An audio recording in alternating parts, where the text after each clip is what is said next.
Weird. We can't all make declarations of hatred at the same time. Hi, everybody. There are dozens of us. Dozens! 你好中国只叫希纳，我爱更尊重中。石油上。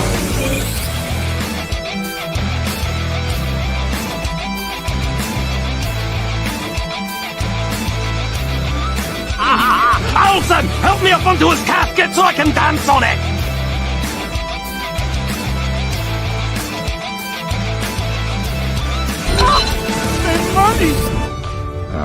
I don't care.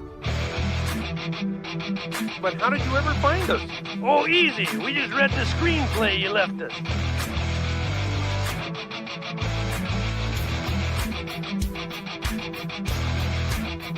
Oh, God! Oh, God! Oh, God!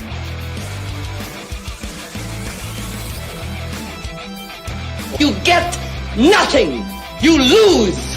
Good day, sir!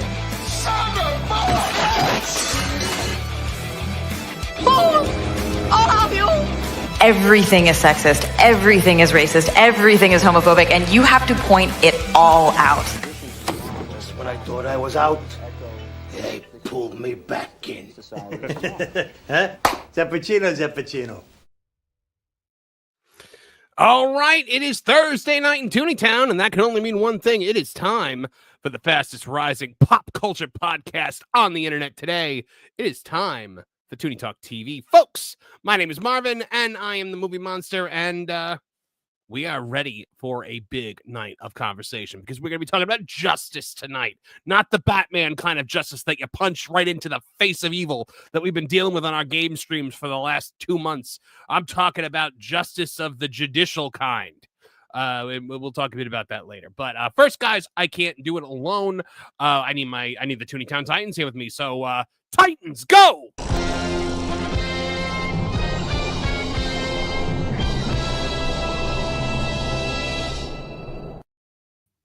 Booyah! Thank you. I was really hoping you would do that. We didn't plan that. It's just kind of like a mental thing. That's what happens when you've been friends for 20 years. I wish you could have seen Trish leaping backwards. I think I was a little too loud. I could see it. I see it. I can see them in the back. But no, I always wanted to do the Titans Go. I need to get that. I need to pull that clip of from Teen Titans Go with Robin doing that. I love Teen Titans Go. It's a delightful show. I don't understand people that hate on it. It's not meant to be for you. Did you see the Zack Snyder episode? No, I did not see that. He's actually in it. He reanimates them and they fight the Weird Al Darkseid. It's bleeping hysterical. They make fun of everything from the DCEU. Oh, that does sound funny.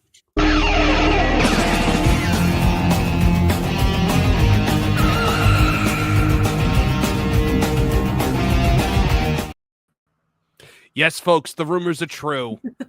Her computer works this week. Let's not, honestly, can we not jinx it? Because if anyone would fall susceptible to a jinx, it would obviously be me. So yeah, I would think so. But yeah, Trish, how you doing? We missed you. Your presence was your absence was felt last week.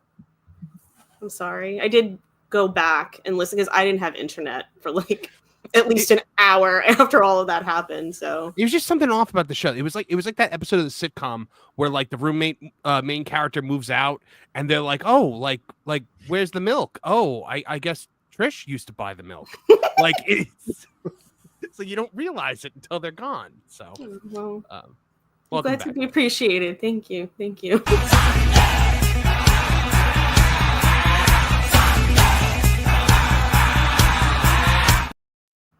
Nolan Thunder is here, folks. What's up, my homies? You still dancing to your music even though it's over? Yes. Whatever, I do the same because thing.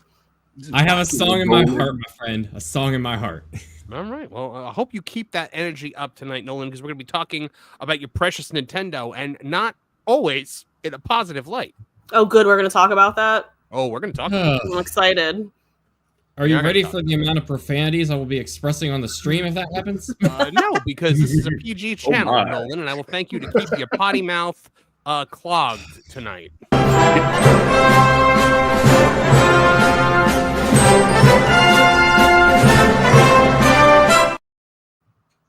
Shazam! Lord! Did you say Shazam? He did say Shazam. I tried to see if Raven had a catchphrase, but I didn't find one really quick. It's just like, hey. I figured that Kevin had Booyah. I needed to use something. I didn't want to use Booyah too, so Shazam won the fight. Which Titan is Lorne? I'm trying to remember which one we said. Was Lorne it Kid Flash or something? Isn't that one of them? This might is have been not my Kid. forte. It might have been Kid Flash or Red. No, I think Martin was Red Arrow because he's always dead on the mark. That would make sense. Yeah, Nolan is Beast Boy because if you painted Nolan green, he would literally look like Beast Boy. He kind of does. I know enough to know that. I do it. Kevin Cyborg because obviously I'm Robin. Yeah, Lorne was Kid Flash. He's got those fast thoughts. And the most apropos is Spencer. You're Raven, and then and Starfire is Starfire is Spencer. Yeah. Because of course it is. I am absolutely terrified of whoever is our Slade for us. Like, yeah, I don't want to be stalked with PTSD. Dead. He was the greatest on Arrow. He really was. Oh my gosh. I completely forgot about him.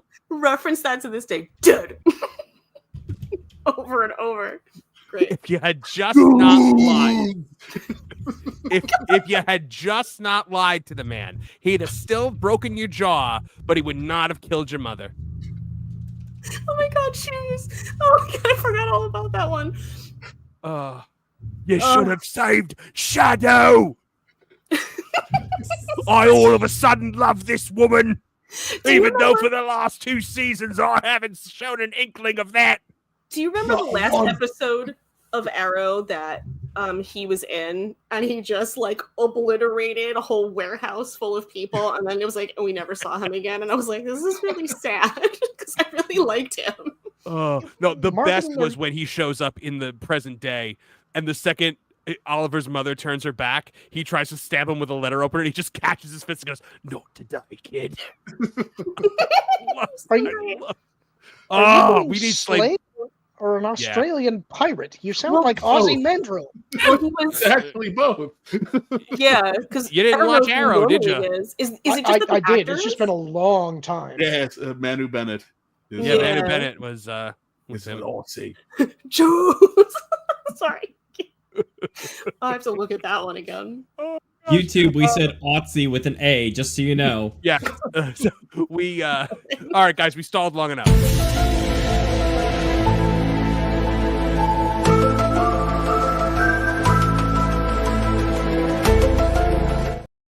Poor Martin sitting there like. No, I like Arrow. It's fine. Were you also a fan of Manu Bennett as Slade? You know, he was all right. I didn't see him as like he's not what I imagined Slade to be, but he played it well. What they gave him. He was so tough that he managed to counteract the fact that they cast the Eater of Worlds onto season 2 of that show, and it continued to keep going. That being Summer Glau. We were loving Arrow so much, Kevin and I, in season 2, and I remember when they cast Summer Glau, we were like, no, because she is the Devourer. Yes. And where she goes, cancellation follows. I think the unit only lasted another half season after she was introduced. I don't think I've ever seen anything with her in it. I know who she is. Dollhouse, Terminator, Jack-o'-lanterns last longer in the fall than her shows. I had a friend who insisted that Arrow was the best when he was allowed to kill people. She was like, it was great. He was just running around killing people. And he got his hands tied and it got so boring. And then he made that stupid promise to stoop. But then doesn't he start killing again toward the end? And then he stops killing again? It was wildly inconsistent. I don't know. I gave up in the last season of that show. So he didn't even her own last episode. Maybe the whole show should be viewed as him working through his manic depression. I could see that. That would make sense. There was a whole season where the rest of Team Arrow just kept telling he was wrong all the time, and I absolutely couldn't handle it. I was just like, I don't care, Wild Dog. Stop telling me he's wrong. Shut up. Oh yeah, no. When the B squad was getting on his back, I was like, oh no. You children have not earned this right. And if I remember right, I don't think he was always wrong. No, he wasn't always Shut wrong. up. Do you remember the gun control episode? I was literally just about to say that was the shark jump for me, the bump stock episode. Where they didn't want to commit to a side completely. They were like teetering a line there. I will at least say this though. It was the most Green Arrow episode of Arrow. Yeah. Because that is something that they would have tried to tackle in the 70s. Yeah. Evan, is there like something about Is there something about arrow control as well? Was that a subject matter from an outsider? Oh no, everyone was eating arrows in that show. Totally fine. I did like the one time he used the boxing glove arrow. Yes. That was fun. I remember That was fun when he did that. Wildcat showing up for a episode, or was he making 2 and then never being seen again? Everyone waiting for Laurel to become Black Canary and them to be Green Arrow and Black Canary together and be together, and then she dies and her last words are "I ship Olicity." Didn't they bring her back though? They brought her back as like a Earth 2 version that was like evil. It's a little murky. The show, so that she could have powers. Yeah. All right, we have stalled long enough reminiscing about Arrow and Slade Wilson. All right, for guys, this show, as always, is brought to you, is made for you and financed by you. We appreciate your generous super chats. They keep the lights on around here, and we could not get by without them. So thank you very, very much for your generosity.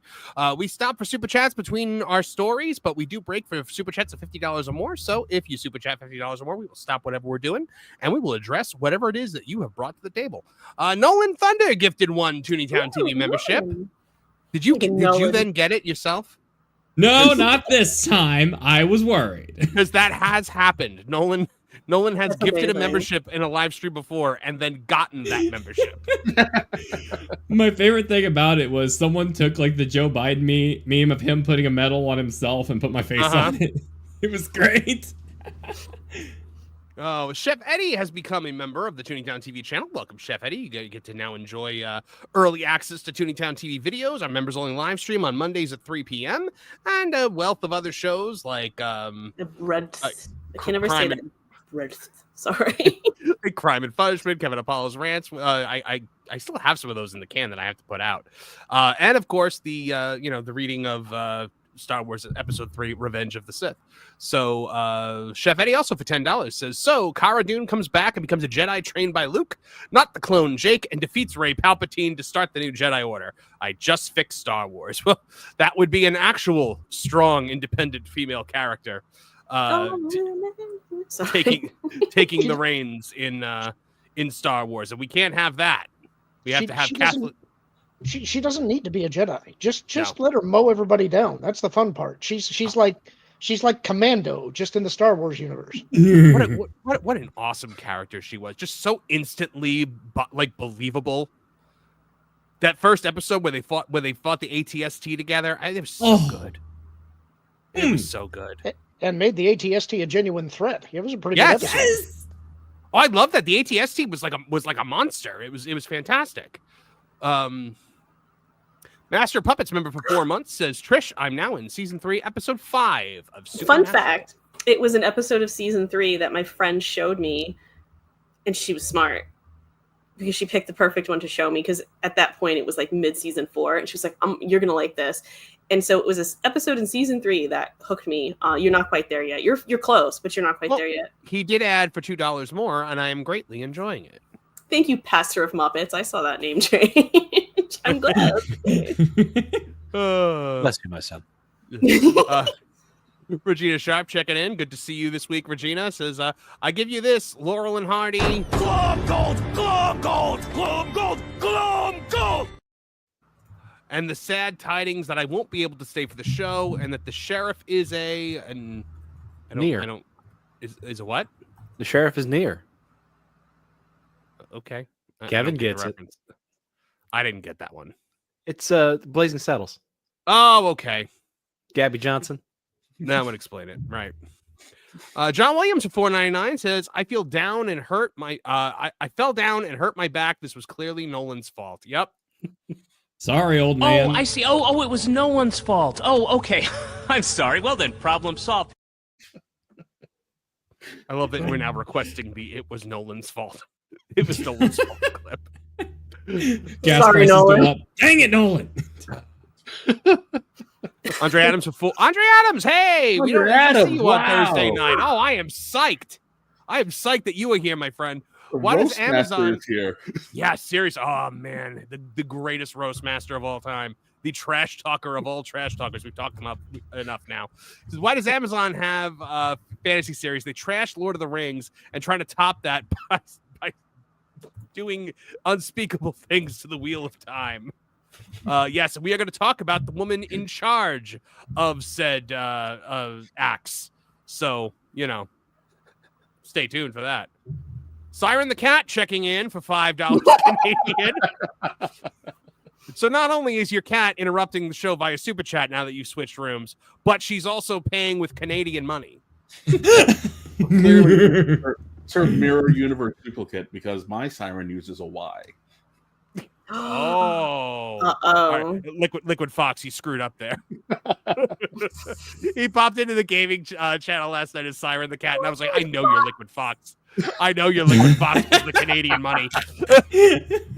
I know you already figured me out, but I figure one last super chat to give Kevin a chuckle. LOL, meow.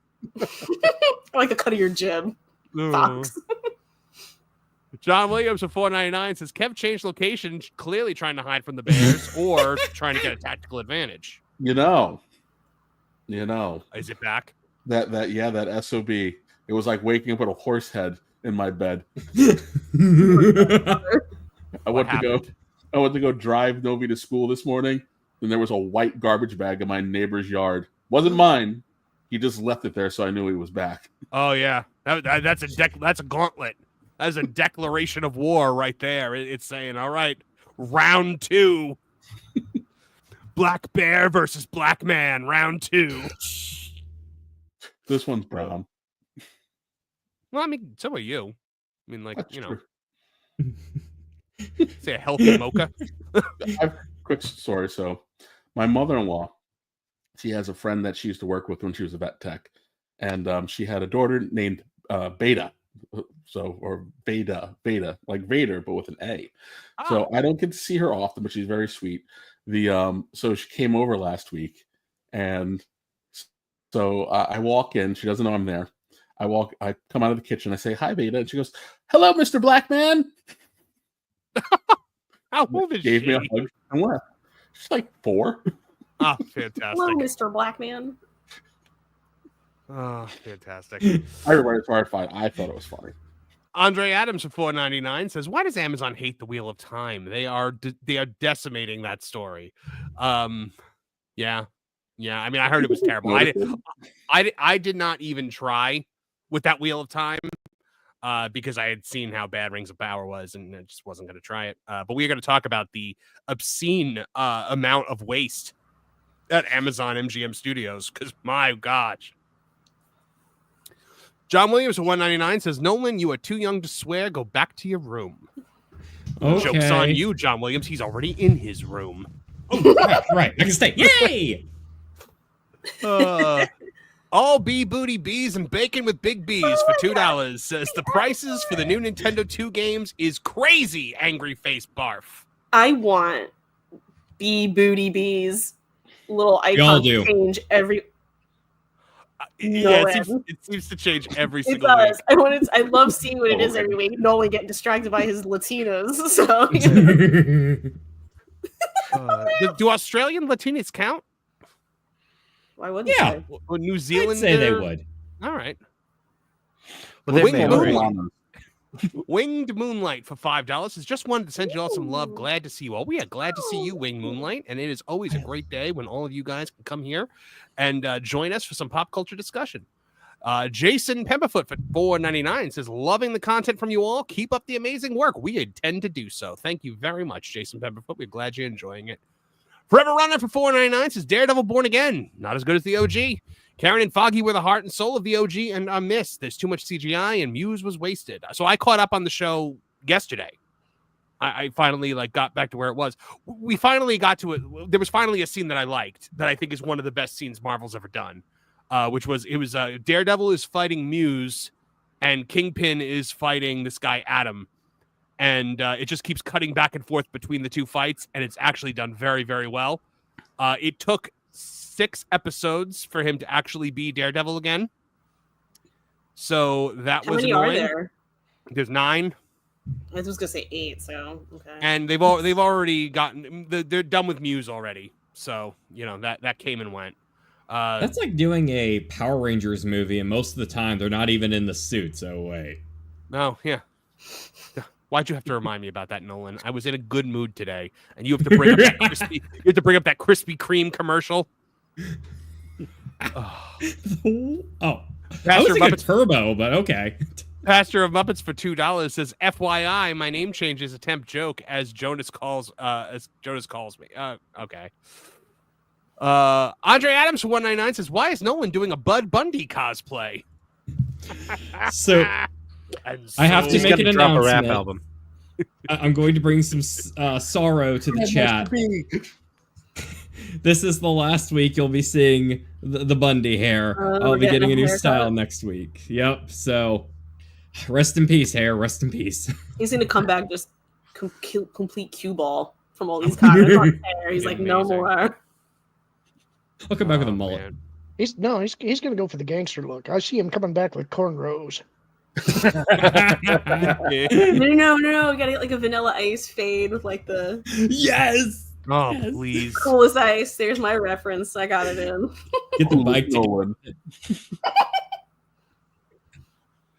Oh my goodness. Jason C for $20. Thank you so much. Says, howdy, Toonie Town crew. Got a work bonus so I can finally show some love with a little tip. Also, cheers to Trish's camera working again. Knock on wood. Appreciate you all big time. We appreciate you, Jason C. We appreciate every single person in that audience. Seriously. Siren the cat checking in for $2.79 Canadian says friggin' imposters. Meow meow. Siren with a Y. John Williams for $4.99 says there is a Mormon church in freaking Australia, Marv. Latin in Australia counts. Oh my goodness. Felix P for $5 says history will remember Iger as the worst CEO ever and Kennedy as the no talent executive producer in history. Yes, but we are going to talk about a studio head that I actually think is worse than Kathleen Kennedy tonight. So Andre Adams for $1.99 says next week Nolan is Timu Fred Durst. Yes. He just needs to throw backwards red cap. Not for real. But have we seen Fred Durst lately? Live in concert. If you haven't, just Google it. Just Google Fred Durst 2025. Is it? It is incredible. Like, actually you wouldn't know it was incredible? Fred Durst. Yes, actually incredible. Because depending on where he is, he may wear a themed costume. That's incredible. I love the hair. Weren't they opening for Metallica for a while in Biscuit? Yeah. I feel like they still are. I don't know, but I remember seeing that and being like, or maybe they're going to, and I thought it was like Limp Bizkit and Metallica. All right, I'd be into it. Awen the Fair. Awen the Fair, member for 1 month, says happy 8-year friend anniversary this month, Marvin. You've accomplished so much. It's been amazing watching how far you've come. You should be proud. Thank you, Awen. And Awen is a wonderful friend. One of the few people that knows the mind behind the monster. Forever Runner for $1.99 since the Power Rangers movie had the excuse of being an origin. That is not an excuse that I accept. I reject that notion. Yeah, I reject it and I reject you. So hold on. I am just making sure we got all of the super chats because it says we have 25 and I don't feel like I read 25 super chats. Maybe they were just like so enjoyable that you just That might be it because I'm seeing that that's all of them. Wait, 1, 2, 3, 4, 5, 6, 7, 8, 9, 10, 11, 12, 13, 14, 15, 16. Yeah. Oh, that was 25 super chats. All right. Cool. No count. Time flies when you're having fun. Super chats.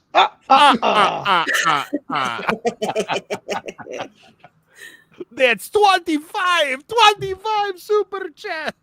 The best is in Follow That Bird when they're all like getting in their cars and like driving out to go save Big Bird, and Bert and Ernie are in the biplane, and like Oscar's got the sloppy jalopy with Maria, and Gordon's got his car with Cookie Monster and Susan in it, and the Count is driving alone. And I maintain that it is because nobody wanted to drive with him because he's so annoying. with this compulsion to count everything in front of him. Marvin, you just rekindled a deep memory of one of my favorite scenes in cinema history, where Big Bird has to jump onto the other car, and he's like, I can't jump onto the other car. You guys always told me to never do that. He goes, Gordon, you're not supposed to jump out of a moving vehicle. He goes, you have my permission just this once. It's amazing line delivery too. It's the closest thing we've ever gotten to a Sesame Street action. Follow That Bird is a glorious movie. Waylon Jennings had no idea what Sesame Street was, but all he knew was that his kid liked it, so he agreed to do the movie. Oh, that may be the most Waylon Jennings thing ever. Yeah.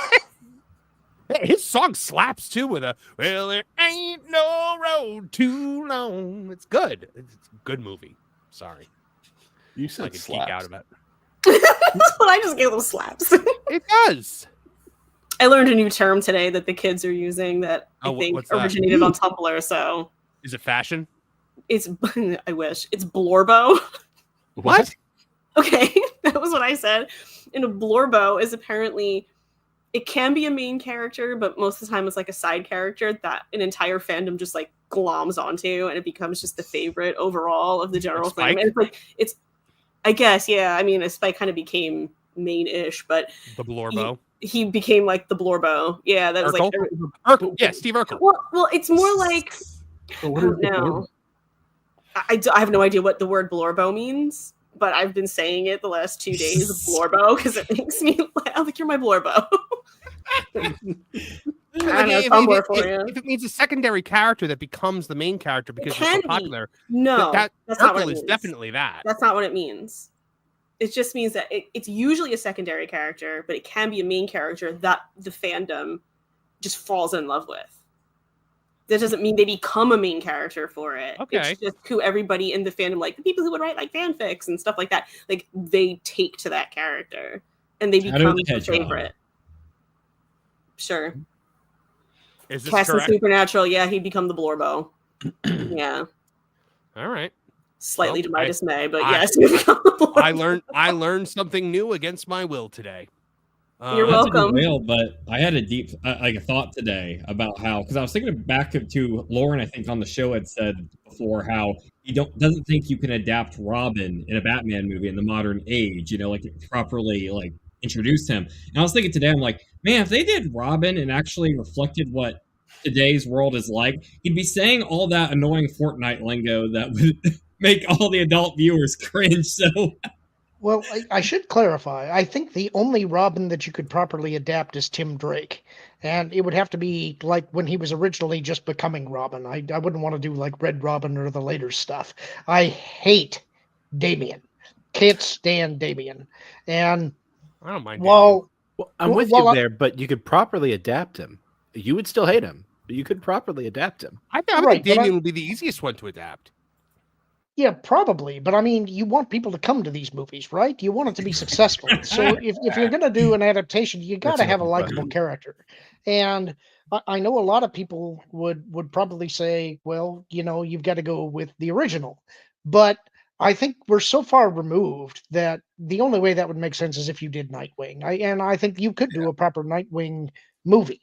But if I'm going to see a Robin, it's Tim Drake that I want to see. Well, I think at this point with that, no one wants to see like the early Batman stuff anymore because it's been done to death.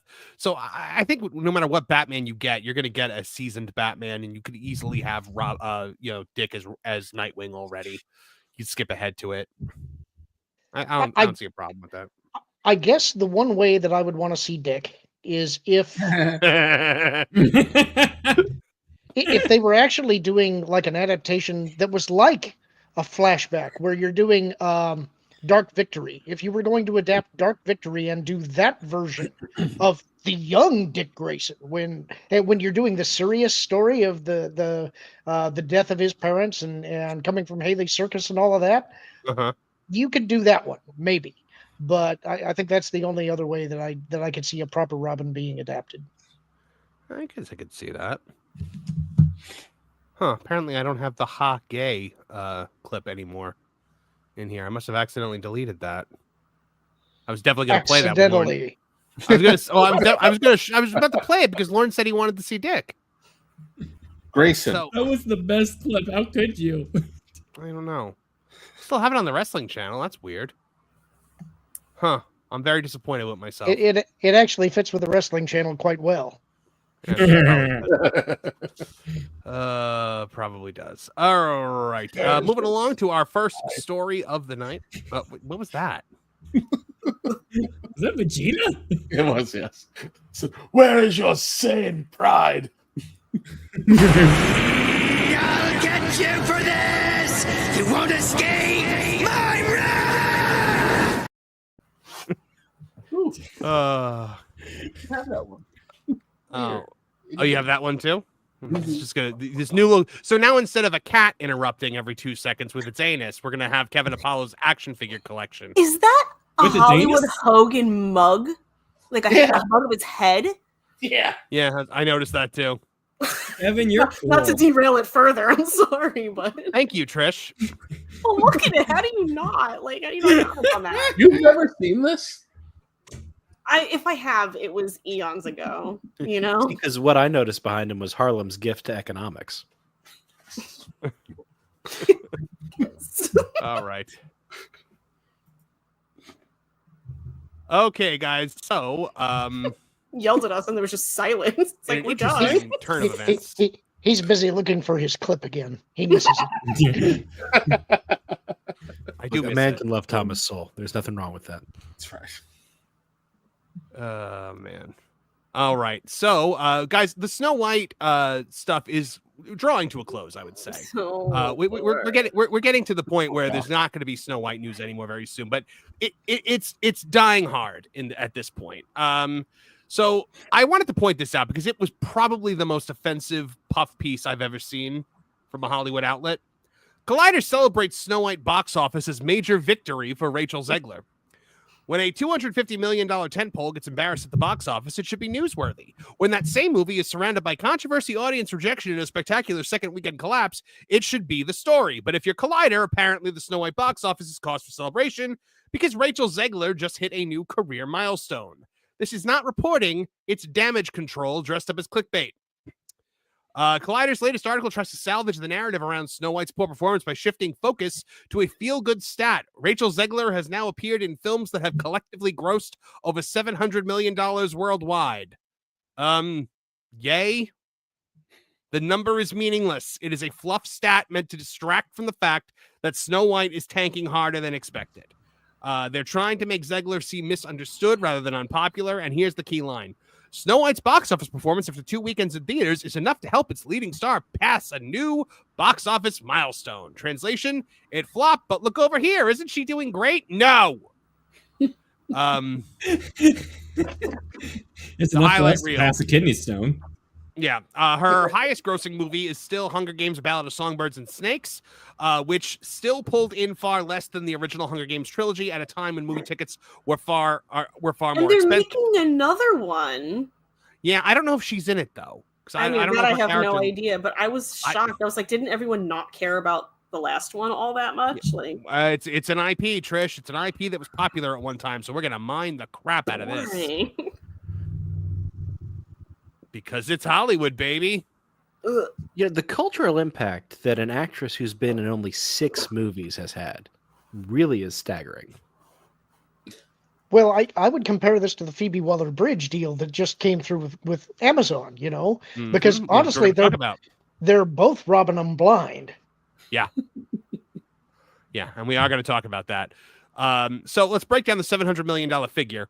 Hunger Games Ballad of Songbirds and Snakes, $349 million at the box office. Shazam! Fury of the Gods, $134.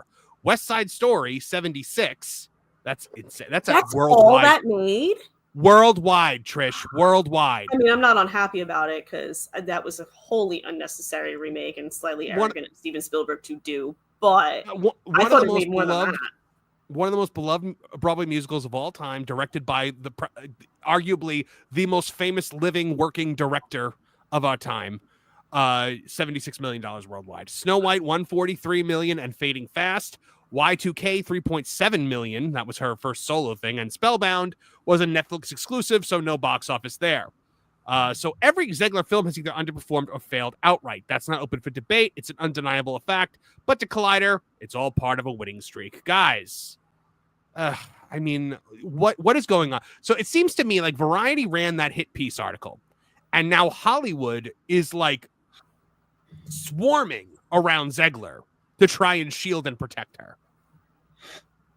Do you think this could have something to do with Zegler's personal management and agents after? Because there's already that theory going around that it was Bob Iger and such that you were putting that hit piece out on her to such. Do you think this is her response, trying to mend her reputation, perhaps? I think this could absolutely be considered a something that her people are putting out there, something that her publicists are putting out there, calling in favors from other places to salvage her fading reputation amongst this terrible failure. Anybody else think that's possible?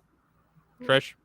Yeah, I mean, I'm not any kind of expert on the inner workings of Hollywood, but it sounds plausible to me. It doesn't sound out of the realm of possibility. And if ever were a time for her team to do that, it'd be now. So, and here's the thing, like things like Shazam, The Hunger Games, West Side Story, I don't blame Rachel Zegler for those flopping, because nobody really knew who she was yet. Nobody had gotten like a taste of like her unfiltered mind yet.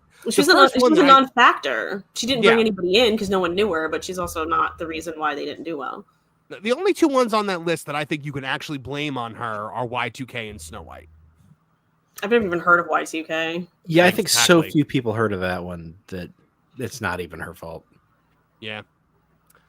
So yeah, that was what happened with that. And then in box office projections for this week, Snow White is actually expected to fall out of the weekend's top 3 as a Minecraft movie stampedes into the box office, which is apparently terrible. Okay, we're gonna talk about that in a second, because I have thoughts about this and I have strong feelings about this. You talking about the Minecraft movie? Yeah, you might be surprised by my take on it. So Disney's Snow White remake is projected to fall out of the top 3 entirely, landing in a humiliating 4th place as Warner Brothers, a Minecraft movie, prepares to dominate the weekend. Industry projections as of April 3rd suggest Minecraft will steamroll its way to a $100 million domestic debut, wildly exceeding earlier estimates that pegged it in the $50 to $60 million range. It's a staggering reversal considering the brutal reviews pouring in. Outlets have called it the worst film of 2025 so far and a creative disaster, and yet it appears that the general audiences don't care. Meanwhile, Snow White is facing a 3rd weekend drop that could push it beneath not only Minecraft, but also, once again, Jason Statham's action flick, A Working Man, and a faith-based phenomenon, The Chosen Last Supper Part 2. Here's how the current top 5 is projected to shake out. A Minecraft movie at 92.5, A Working Man at 8, The Chosen Last Supper Part 2 at 7.8, Snow White at 6.7, and The Chosen Last Supper Part 1 at 5.2. Now, The Chosen Last Supper, by the way, is a Fathom event. Oh, and it's going to was ranking higher. Yeah. Well, a lot of people went last week. It almost got it beat Snow White one of the days. I think it beat it on Friday. Oh wow. But it lost to it over the weekend. But still, it's absolutely insane. So guys, the Minecraft movie. Here's the thing. Yes, it's being hailed by critics as the worst movie of all time. I think that this movie is going to be perfectly fine for the audience that it is intended for. Minecraft is, we talked about this on the HCast earlier. Minecraft is an IP that was created for Gen Z and Gen Alpha. This movie was made for Gen Z and Gen Alpha. It's probably ridiculous and stupid and key jangling, which is what they like. and it's going to make $1 bajillion because it is appealing to that audience. I don't find that offensive because I don't need everything to be made for me. Like, I can look at the Minecraft movie and be like, okay, that's not for me. I don't need to see that. Just like I was able to look at Barbie and be like, Barbie is made for a very specific audience that is not me. And those people turned out in droves to see it. The odious and offensive thing is when you take something like Star Wars, which is ours, which we grew up with, and you try to change it to give it to an audience that doesn't want it, which is what we've seen. They've tried to give Star Wars to Gen Zs. They've tried to give Star Wars to women. They don't want it. They've tried to give Marvel to the same crowd. They don't want it. They're going to want the Minecraft movie, and that's fine. It's made for them. It's their IP. Anyone have thoughts? Trish, what are your thoughts on this? I actually own Minecraft, but what I love about games like Minecraft is they're sandbox games. You can do whatever you want. I'm a creative mode person. I just kind of liked going into broken down villages and cleaning them up and like fixing the little villager home. This is what I like to do. I didn't care about combat or anything like that. And so that's like a double-edged sword for a movie because there's really no plot to Minecraft. Like, you build your own little fortress if you want and save villages when you fight waves of, I forget the name of because I don't play that way, but on the other hand, it's like, it's so open. So you could have either done something really great with it, or there's like, where do you go with it? So I don't know personally. That's why I kind of looked at it. I wasn't annoyed by it or anything. I just kind of looked at it and went, I don't know how that's going to pan out. It perplexes me less than the Sims movie that Margot Robbie is backing. Because oh gosh, that doesn't even speak any kind of known language in the world. So I don't know how they're going to put that into a movie, but yes, Kevin's face. The second I heard that, I'm like, how are they going to be speaking Simlish? The whole point is you project what you think they're talking about on it anyway. That was so creepy when I found that they were making a movie of Battleship. It's just like, why? So it's like, I don't know. Like you said, even though I play Minecraft and I like it, I haven't played it in a while, but it's not for me, so it's hard for me to get rankles. I'm just a little perplexed by it. I did see visuals of it, and it did look good visually in terms of how they made things in that Minecraft world look, in my opinion, like the little creatures and everything, because it's a blocky world. Like, to stick regular humans in it's a little strange, because everybody should be squares. So I think that everything that wasn't a real human being makes sense and looks right. I can give it that. I'll never see it because it's not for me, but it's my old person take on it. My wife took the kids to see it this afternoon after school, and they liked it fine. Wanted to stop and get the McDonald's tie-in meals on the way home. And it did its job. Yeah. Yeah. That's it. This is like, look, the way I put it, because somebody was arguing with me on the HCast about it, somebody in the audience, and I said, look, my dad thought my dad thought Pee-wee's Playhouse was crap, but I liked it. It was silly and stupid, and I liked it because I was a kid, and it was made for me. We watched Ren and Stimpy, which is like the most demented show ever. We all watched it as kids. we were watching Ren and Stimpy, Rocco's Modern Life, and a show about a mutant Siamese cat dog. Rocco's Modern Life literally has adult jokes in it. Gosh, that you don't know when you're a kid, and then you grow up and you're like, oh, when Rocco's working at the phone sex adult line, phone, yeah, yes. Oh baby, Rocco, this is Big Head. Apparently, I do an okay Rocco. Mind if I make some counters on the Minecraft argument? Yes, please go ahead, Nolan. No, Nolan. Okay, so sorry, Trish, never mind. No, so I'm going to talk here a little bit as a reluctant technicality Gen Z here for a minute. I started playing Minecraft before it was even released, back when it was in beta. I bought the game before it came out back in 2011. I remember the era of spending a lot of times with the YouTube song parodies back when that was a thing. They were satiring like Rebecca Black's Friday and TNT, which is a parody of Dynamite. And I was all in the Minecraft fandom. I remember the Herobrine streams and all that fun jazz. I think the only market this movie is really going to hit with are the really young Minecraft fans, which I think is going to probably still make it profitable because Minecraft is the #1 game ever. However, I do have to say, and at the end of the day, I feel really bad because I think Minecraft fans deserved better. I think what the kids really wanted was like an animated movie, like a lot of like YouTubers have done over the years with a bigger budget. Yeah. I think this film looks like the most how do you do fellow kids movie I've ever seen in my life. The people make people making it clearly don't seem like they have any experience with it. They didn't really vibe with it back when it was out, and I'm sure this thing's gonna be profitable because compared to the other junk out right now, it's not going to have a lot of competition at the box office. No offense to some other kinds of movies, but little boys right now, they don't have a lot going on in the theaters right now since Sonic came out. They weren't interested in Snow White. They're not going to be interested in The Working Man. That sounds like the most boring thing in the world if I was a 10-year-old. I think it's going to be profitable, and the merchandise, I think, will probably make up for whatever budget this film has. Actually, you know what? Those stars, okay, maybe not. Scratch that part. But I can't The Day the Earth like, Blew Up still in theaters? I believe I hope so. I want to see it because me too. I want to take the kids for a matinee, this weekend.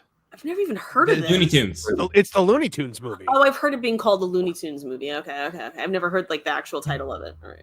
And that film's a prime example of how I wish the Minecraft movie was made. Plenty entertaining for kids, but it's like a 90s cartoon like Animaniacs or Tiny Toons. Adults are going to have a blast watching it too. And I feel like, to use Marvin's metaphor here, if you don't mind, the key jangling type effect with it, I feel like this generation, like Gen Alpha and onwards, deserved better, because I know there are a lot of things we grew up with that we didn't like, but there were always those things, that did click. And films like, I will go back and rewatch like Scooby-Doo on Zombie Island. It's a silly premise, but it's a timeless classic. And I guess a invincible brand like Minecraft doesn't need a great movie, just for the sake though of like our little boys, maybe not education, but I just feel like they deserved better. And I would love this thing to bomb harder than the Borderlands movie, but I don't think that's going to be the case. But I guess only time will tell. $100 million opening. I think it's going to do really well. I think it's going to have legs. I think. Go ahead, Kevin. I was saying, when you looked at the reviews and you looked at what the critics were saying, it made me miss Siskel and Ebert, because they were very, or even Rex Reed, they were critics who were very honest that if they didn't get it, they would talk about the merits of the movie. Mm-hmm. A lot of these complaints had nothing to do with the quality of the film, and was everything about the movie not actually being for them. I think one of the critics even said, "Hey, my kids loved it, but I didn't get it, so I'm going to give it a bad score." This was a bunch of entitled critics throwing a temper tantrum and downvoting a movie that they were mad it just wasn't for adults. Mm-hmm. You know what, Kev? I think that we are reaching a point where Gen X and elder millennials are aging into a place where now they are the older people that hate the things that the kids like. And the thing is, the boomers didn't have the internet to voice their displeasure. We just had to hear about it directly from them. And I think if the boomers had the internet, we would have heard all about how Ren and Stimpy was the worst thing ever. And Nail on the head. They would have complained about when they redesigned Alvin and the Chipmunks back in like the 80s or whatever. You see this, if any of you guys follow any cartoon channels over the years, there were a lot of people that were making arguments of like cartoons before the woke junk happened. Like they would be like, cartoons can't get away with anything these days. Meanwhile, you had like Avatar: The Last Airbender. You had a Cartoon Network show where literally like the mom character was twerking in front of the camera. Like they were getting away with stuff, but a lot of people were just kind of in their bubble, like they didn't like it. So all of a sudden, all the cartoons were like that. I think you really hit the nail on the head here, where it's the internet era, and I think it comes down to a lot of like, what's our entertainment, and also with those people aging up, what do they want, their kids watching? Do they really care that much? Like, I know my parents didn't watch everything I watched, but they did like their kids watching intelligent stuff. I think it just comes down to taste, and hopefully people that are passionate for it behind the work they do, and hopefully giving something good that people will remember for a long time. I'll say real quick, I have a brother who's 10 years younger than me. And so like when he was like really little, I was watching, you know, the things that he liked. I was watching Fairly Odd Parents with him. I was watching you know, SpongeBob and stuff. I remember we were sitting there watching SpongeBob, and my dad walked in the room, and I'll never forget what my father said. And it was the first episode of SpongeBob where he starts working at the Krusty Krab, and the sardines or whatever it is all come Anchovies. in. Yes, the anchovies, and he feeds them all the Krabby Patties. And my father looked at it and he said, "This is like a nightmare brought to life." And I'll never forget him saying that, because like that's like I realized that's where the line is. Go ahead, Kev. You were about to make a point. I was gonna say, Gen Xers aren't complaining. They've got better things to do with their time. It's the elder millennials who are stinking up the space. All right, it's my group, not yours. I get it. I don't have a group. Dang. Lauren is my world, Trish. Welcome to my world. Lauren is away right now, but I was going to ask Lauren. Oh, there you are. Was your son into Minecraft? Yeah. And you're describing exactly the relationship. He loves the game. I don't get it. I don't understand why anybody likes it. I don't know why anybody would want to spend any time on it. I don't get it. I understand a lot of people do. So I just stay out of it. It's like you said, it's not for me, not my thing. Go do whatever nonsense you're going to do there. I've always been supportive of kids that like Minecraft, because I think it fosters creativity in a way. It makes you kind of think outside the box. I mean, we had Muppet Babies. They have Minecraft. Fine. But still, I look at it and go, I don't get it. I don't care. Have fun. During COVID, when I had more time, I played with my kids, and we did things together, like rebuilt places that we had been. Like we made our house in Minecraft, and you know, projects and fun stuff like that. And you know, then we blew it up. You know, it's fun to do stuff with the kids and in those environments where you can let your imagination run wild. I wish like my parents were pretty young. Like I have a young mom and a young dad, relatively. Like I was born when they were like 22. They were married at 21. So like I was always like, I always wanted my dad to, like, you know, watch Power Rangers with me or something like that. I remember one time he did, and it was like I remember it was Green with Evil. It was the Evil Green Ranger thing, and he like got all into it, and I was like, oh, this is great. My dad's gonna watch Power Rangers with me. Then he never watched it again. He went back to calling it stupid. With my old man, it's like baseball, football, and nothing. Now he's all into all these really cool TV shows, and now we actually get to enjoy TV together. But back then, there was no, like, you know, he wasn't watching that stuff with us. But okay, we have got some super chats to get through here.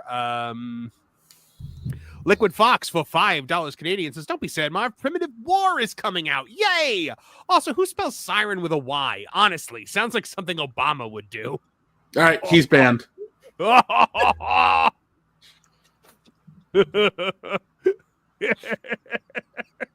the what is right that there. picture?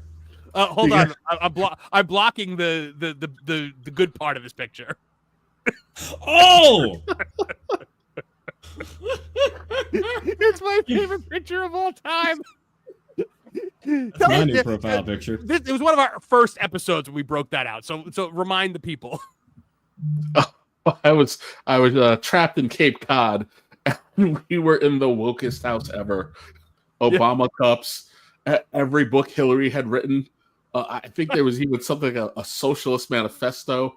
I felt like I was actually being attacked. John Williams of 499 says, Arkham Shadow had a great take on Batman recruiting Dick. Dick was a henchman for the Rat King gang. Post-credit, he finds Grayson's to recruit him. I don't know if I like that. Huh. Lauren, you're a resident expert on Dick.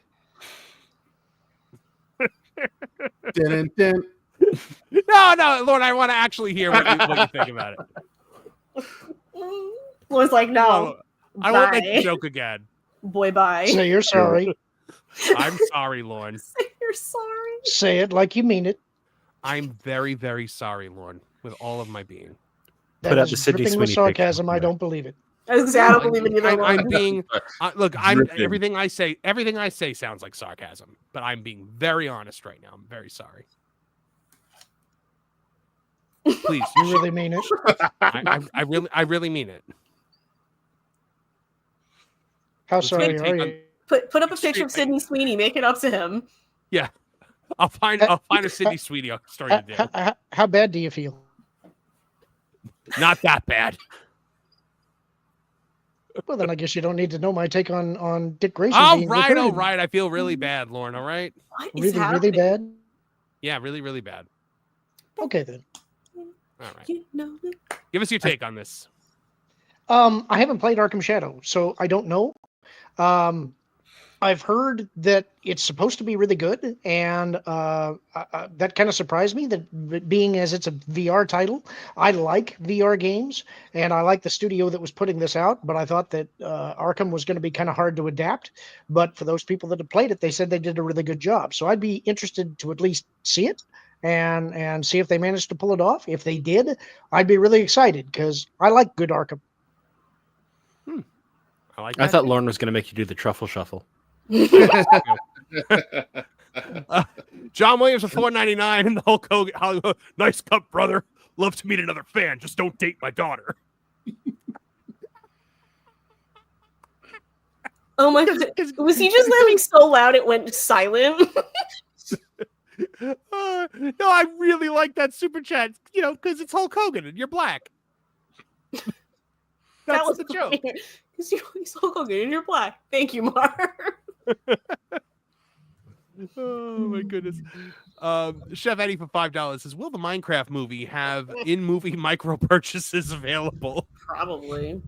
Yeah, I'll give Minecraft this. It's not nearly as predatory as what's it called, Roblox. I was about to say, save that for the Roblox movie. Yeah. And it's more faithful to the source material than the 90s Mario Brothers movie. Also true. Also true. Mario. Jason C for $5 says, the only critics I listened to growing up were men on film. Hated it. That was the first thing I thought of after I finished watching Halloween Ends. Hated it. There was only one critic. There was only one critic that I listened to. It stinks. Legit. Now you just got me thinking of that Simpsons bit with him in the insane asylum. It stinks. It stinks. It's this way. So. They might be bringing it back. We've been using that clip, and then all of a sudden I saw John Lovett's post on Twitter where he was like, "You've all wanted it back. Well, it's coming back." You're welcome. I was like, World. "What?" I'm like, all right, I'm gonna take credit for this. So, Siren the Cat checking back in for $2.79 Canadian says, Kevin watches Hello Kitty with me. Purr. It's getting a little uncomfortable. He fixed the spelling too. The greatest Siren moment happened. Was it on Tuesday? Yes, Tuesday. Kevin is telling the story, and there's a joke at the end, and he's winding up into the punchline, and Siren jumps on the keyboard and hits the mute button and mutes him as he says the punchline. It was the most perfect timing to the point where I was like, that was planned. This cat is way too smart. And then on the pro show, when the cat was literally sitting with its face in the microphone and purring, and Jonas starts muting Nolan or something like Jonas was muting everybody but you. Oh. Jonas is trying to get that ASMR streaming stuff.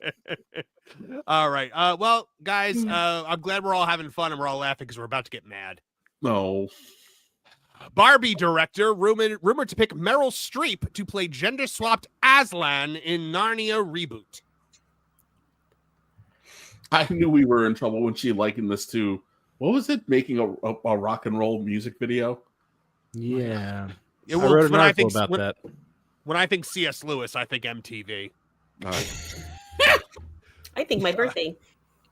Greta Gerwig, director of Barbie, is reportedly planning to gender swap Aslan, the lion who represents a Christ-like figure in C.S. Lewis's iconic Chronicles of Narnia series, for her upcoming Netflix adaptation of The Magician's Nephew. According to Nexus Point News, none other than Meryl Streep is in talks to voice the reimagined Aslan. Just give you a moment to let that sink in. Netflix, in partnership with Gerwig, appears to be taking Narnia in a drastically different direction. Lewis, a devout Christian, infused his novels with unmistakable Christian allegory. Aslan the Great Lion is not just a guide or wise creature, he is the literal stand-in for Jesus Christ in Lewis's fictional universe, sacrificing himself in The Lion, the Witch, and the Wardrobe to atone for the sins of Edmund Pevensey. He's shaved, beaten, and ridiculed while strapped to the stone table where his life ends, only to rise again in a powerful allusion to the resurrection. Swapping the gender of Aslan doesn't just change the character, it rewrites the spiritual heart of the entire series. Also, it's not going to look like Aslan. It's going to look like Also, you're gender swapping a lion. Yes. I was wondering about that because when the White Witch ties Aslan to the table, beforehand they shear his mane. It's a part of his humiliation. Yeah.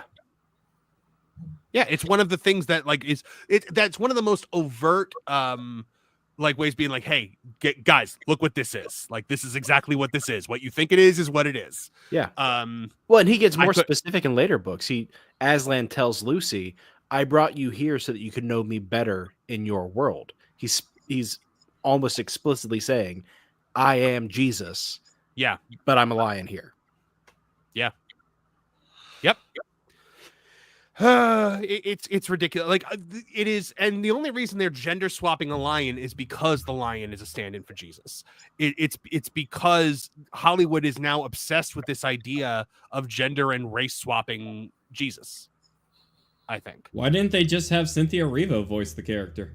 That's what I said, Nolan. Maybe she's busy playing in Jesus Christ Superstar when they're supposed to film this movie. But of course, this is Netflix, so you're not going to get a box office from. Though I do think it is going to have a limited theatrical run before it goes to Netflix. But I mean, people are gonna. You can watch it bomb. Yeah. I'm shocked that the lion wasn't swapped out with a panther because it's Netflix. Yeah. Yeah. That's why Cynthia Erivo said no, because she wanted it to be a panther. And it could be Letitia James. Yes, Martin.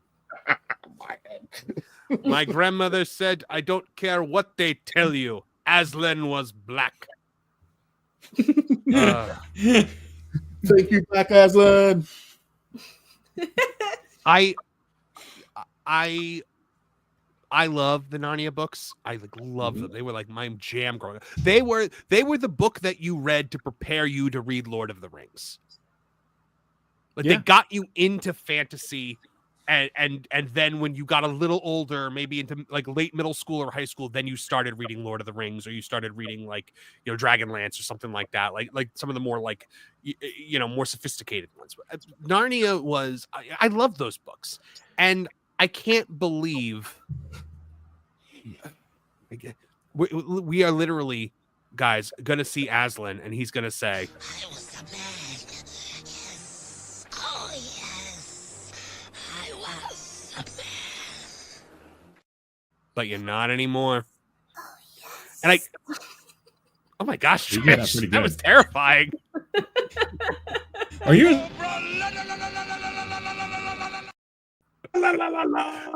Oh, watch you guys start clumping me in with Cynthia Erivo. No, thank you. Oh my goodness.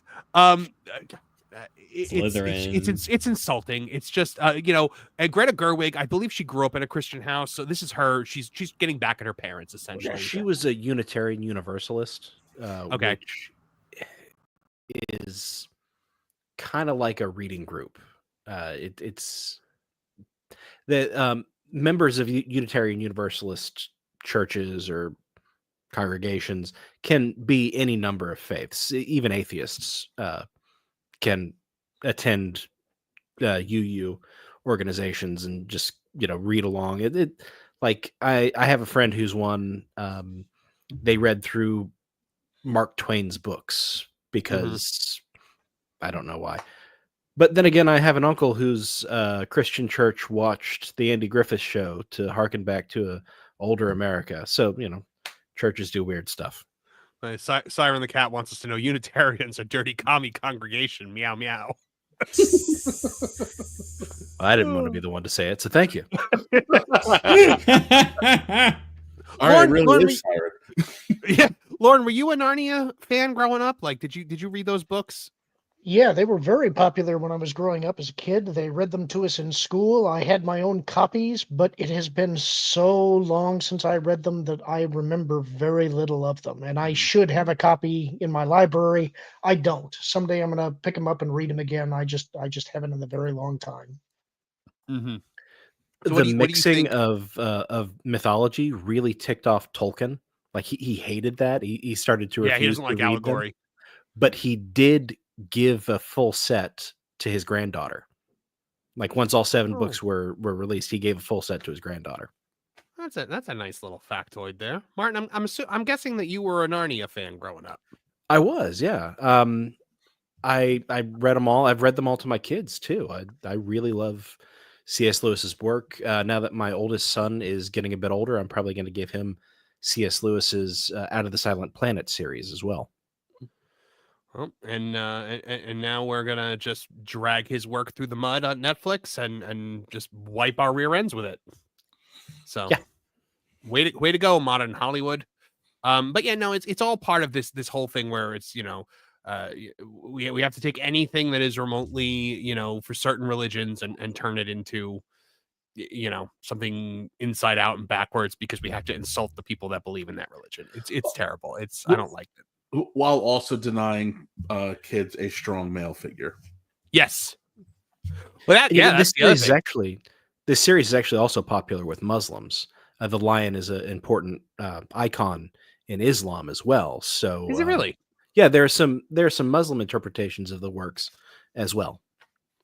I guarantee you there will be some line in here about how it's the female lions who do all the work. There will be, because that's the feminists love to drag that one out. They love to be like, well, it's the female lions that do the hunting. And like, yeah, and the male stays and protects everybody. Like, I wonder around here we use the term alpha female. I was like, oh, they do the grocery shopping. Okay. Oh my. I wonder if this is her revenge for accidentally making Barbie the most based movie of the year. She's furious that people looked at Ken as the hero of that movie. Oh yeah, she's had enough of that. He's an Oscar nominee, and she's just Barbie. Yeah, she's Barbie Quinn. All right. Anybody have anything else to say about C.S. Lewis or Greta Gerwig? Greta Gerwig apparently was one of the writers on Snow White and requested to have her name removed from it. I don't know if you knew that. Wow. Blame her. But, so speaking of talentless ladies who do nothing and contribute jack squat to the business of filmmaking, Phoebe Waller-Bridge took $100 million from Amazon in production deal and delivered nothing. What do you mean? Dude, delivered nothing? I mean, she did not deliver anything. Nothing got made. She didn't do a movie role? Nothing? Or is she supposed to be a production deal? Stupid trash. Yeah, it's a production. So she's supposed to be developing a number of projects for $100 million. She took the money and nothing got made. Can't they? And then, okay, I was about to say, can't they sue her for that? But then I read the rest of the headlines. Apparently they don't care. They could, but Jennifer Salke didn't care. So Jennifer Salke's officially out at Amazon Studios, but not before quietly handing out one last golden parachute, this time to none other than Phoebe Waller-Bridge, a creator who's raked in over $100 million from Amazon without delivering a single show or film. Zero, zilch, nada. While the trades covered Salke's ouster last week, another executive exit that industry insiders have seen coming for months, one detail was conveniently missing: her final baffling move as a studio head. According to Puck's Matt Bellani, Salke re-upped Waller-Bridge's sweetheart deal yet again, even after 6 years of no output and a failed attempt at reviving Tomb Raider. This is the same Salke who oversaw the $500 million disaster that was The Rings of Power, a series that hemorrhaged viewers and fan goodwill. It's actually $500 million to produce it, but then also another $500 million for the rights and promotion, which makes it $1 billion show. And she also greenlit Citadel, a $300 million Russo brother experiment that fizzled out and became a punchline of Hollywood's streaming era. There she is, Jennifer Salke. But somehow the most baffling of her blunders might just be her unwavering commitment to Waller-Bridge. The original 2019 deal gave the Fleabag creator and Indiana Jones ruiner $20 million per year for exclusive rights to her ideas. And again, nothing came of it. When that deal expired, Sulky renewed it in 2022. Still nothing. And now, just before the exit, Sulky converted the deal into a non-exclusive first look agreement, supposedly for significantly less money. Translation, Waller-Bridge can now shop projects elsewhere, while Amazon still holds out hope that one of these years, maybe she'll actually create something after they've given her $100 million. Even more eye-roll worthy, Sulky told Variety that she has no regrets about the Waller-Bridge deal, calling it a long-term commitment and bizarrely liking it to a glorified holding deal. It's unclear whether Amazon shareholders agree with that statement. When we look at a long-term commitment to a creator like Phoebe, we're so happy now that we've retained her.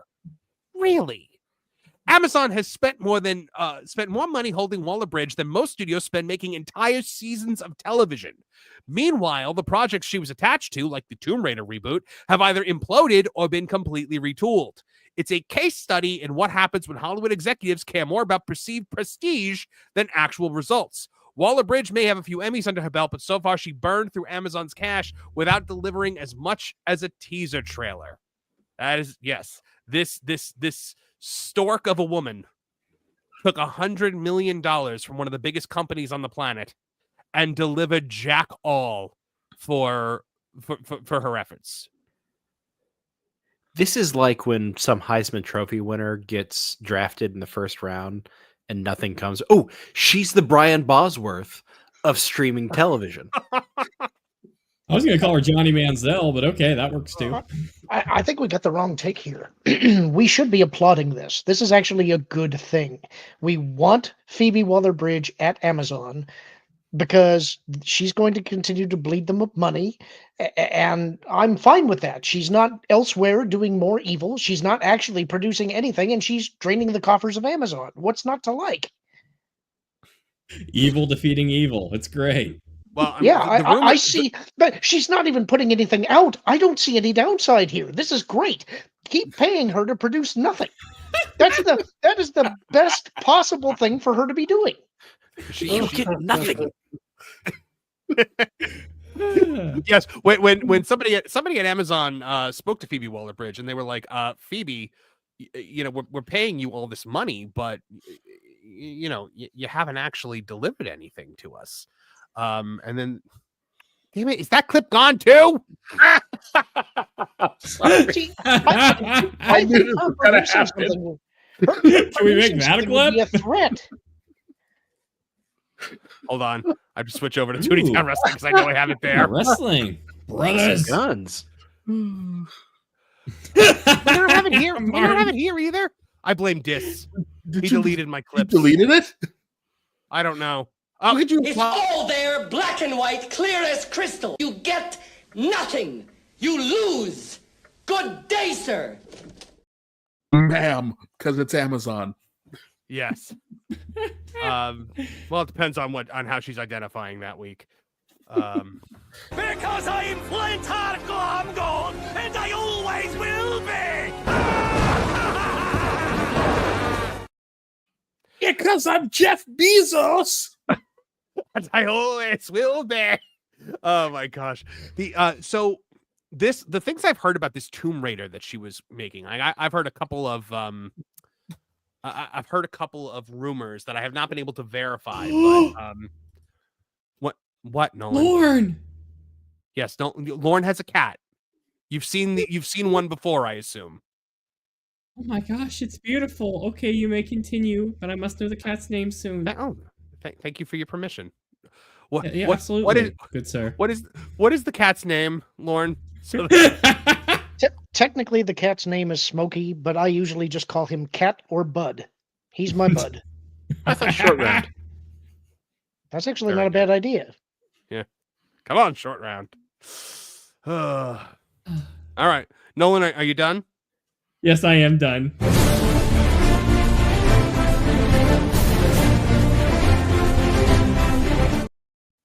That's because you mutinied right there. Worth it. Yo ho, brother. No, so I heard that originally she was hell-bent on casting herself as Lara Croft. And even the people at Amazon were like, absolutely not. No, on no earthly way. Like they wanted a young Lara Croft. So I had heard rumors that they were talking to Sophie Turner. They were talking to the girl who played Yennefer in The Witcher, but it was going to be like what I had heard was Lara wasn't going to inherit a fortune from her father. She had to be self-made. It was going to be a lot about cultural appropriation and putting things back as opposed to taking things. It was just a nonsense script that was never, ever, ever going to get made. They do realize to play Lara Croft, you need certain Sydney Sweeney aspects to play her, right? They do know that, right? Mm-hmm. Apparently they don't, or at least they just don't care. So there you go. But also in other related Amazon news, we did get some news that pretty much everybody already knew, and that was that Jennifer Salke was fired. She did not quit. She did not suddenly have a revelation that she wanted to go produce. Matthew Bellani of Puck revealed that she was 100% ousted, fired. She had been preparing to speak at CinemaCon this week when word came down that she was done, to clean out her desk and to leave. They gave her the golden parachute. They gave her the whole like, oh, she's starting a production company and we're gonna give her first look rights on all of her projects. And it's a bunch of baloney, guys. You know what I would call it actually? I would actually refer to this as Unsubstantiated fantasy! Lies! Lies! Lies! They didn't even have the decency to send her to an Elton John concert. No, on a Sunday, on a Sunday night. This she was gone. Now, here's something I wanted to float out there.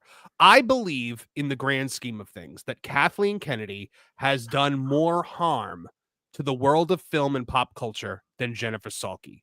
However, I maintain that Jennifer Salke is a worse studio head than Kathleen Kennedy. Agreed. Because at least Kathy has Jon Favreau. And even to an extent, Dave Filoni, however you feel about him, the dude has had credentials to him. So I think you're spot on. Yeah, I mean, Kathleen Kennedy at least managed to put out Rogue One. She at least managed to put out, the first 2 seasons of The Mandalorian, probably by accident. But, Jennifer Salke could not get a hit to save her life. The woman blew through. Apparently, she was so blindingly toxic that Barbara Broccoli flat out refused to work with her on Bond after they had just paid $8.5 billion to get MGM, which Bond came with, and they had to pay Barbara Broccoli a reported $1 billion to get her to sign over the creative rights. Just a monstrous amount of money, all because she hated Jennifer Salke and wouldn't work with her. What do you think the final straw was? Because after you write $1 billion check, instead of just firing her, wouldn't she come into the office and just ask a really dumb question? And Bezos was like, enough. You already cost me $2 billion. Get out. I think it was honestly because it was when Jeff Bezos put out on Instagram, who do you guys think the next Bond should be? And the entirety of the internet told him to go F himself. And he was like, hey, why are people cursing at me? Because we're going to do a James Bond movie. And then someone told him what Jennifer Salke, because I'm convinced he has no idea what anyone is doing, because that company is just entirely too large at this point. It's funny. He sends rockets to space. His wife wears lingerie to the swearing in of a president. He buys James Bond. He's going to make a movie, and the internet still hates him. Yes. Lauren, what do you think about that whole thing that while Kathleen Kennedy has done more damage to film and to pop culture, that Jennifer Salke is, in fact, a worse studio head? It's difficult for me to compare because I haven't paid a whole lot of attention to what Amazon has done for the most part. I think they're both incompetent for what it's worth. I think that Kathleen has always had the veneer of competence because she was involved in all of these other big productions. But I think based on what she's done solo, it's hard to see where she probably had much to do with those productions in the past. I think that a lot of the credit probably went to the people around her, like her husband, Frank Marshall, like Steven Spielberg, like George Lucas, who are competent filmmakers. As for Jennifer Salke, I think it's probably a good thing that she's gone. But there is an evil, spiteful part of me that kind of hopes that maybe the thing that Phoebe Waller-Bridge does develop is James Bond. just because at a certain point you just want to see everything burn, and why not? That's like me with the MCU, Lauren. What's that? That's like me with the. Go ahead. I was going to say, it's not about money. It's about sending a message. Yes. I haven't gotten to pull the clip yet, Trish. You have to remind me. That was my clip suggestion, everybody. I've made one, and that's it. Yes, and I have to remember to pull it. I gotta remember which clips I have to pull. Nolan, go ahead. What were you going to say? Oh, no. I agree with Lauren's sentiments because I'm like, that's why I'm pulling hard that everyone thinks they're done with Rachel Zegler. I'm like, no, sign her in the MCU. I want to see that thing burn. Roast all night. Nolan. Girl. The chat is obsessed with Kevin's new background because they keep finding like new things to point out. So Jason says every time I look at Kevin's background, different lines pop. Now I'm thinking Stone by day, Warriors by night.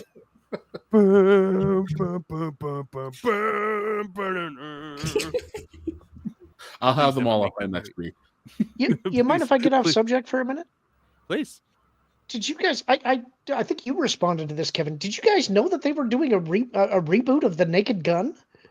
I wanted to talk about this. So I'm glad you brought this up. I watched that trailer today, and I was like, "Oh, I'm in." Wait, there's a trailer for it? There's a I didn't know that. That's how I found out about it. I haven't heard the audio on it, but I saw the video. I was watching it at lunch at work, and it's like, I would have told you yesterday if you'd asked me, you should never, ever remake the Naked Gun movies. There's nobody who can replace Leslie Nielsen. But they got Liam Neeson. And it's like, yes. Liam Neeson is Frank Drebin. I'm totally in. I am here for this. Is he still using his Irish accent? Of course he is. I didn't hear it, but I assume he must be. All right, we're gonna watch it. Perfect. We're gonna watch No it. Hold notes. on. I'm gonna. Oh nope. Hold on. That's not what I wanted to do. I'm trying to make it so that like, okay, well, whatever. We're gonna have to pause. We're gonna have to start and stop just so that we don't get dinged. Even though we're okay, I'm sorry. Even though we're about to talk. Anderson. Yeah, even though we're about to Paramount talk is about how stupid. awesome this is, Paramount they're is still gonna ding us stupid. for it. Yeah. Free promotion. So. Yeah, really.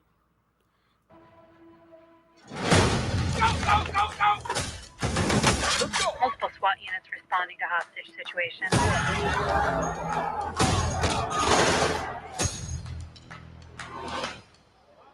Hey, little girl, stop. What do you want, little one? Your ass. That's the sound of the police. Okay, I'm in already. Yes.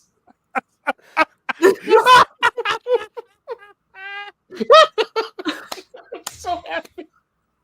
I gotta see it. One more time. One. Your ass. That's the sound of the police. That's the sound of the beast. Put that in the clips. That's the sound of the police. That's the sound of the beast. Who are you? Frank Drebin, Police Squad. The new version.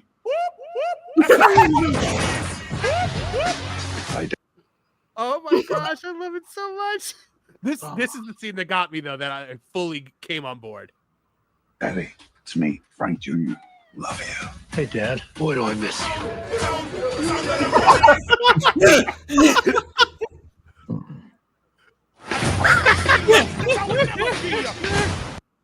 All right, one more time for that last moment because Boy, do I miss you.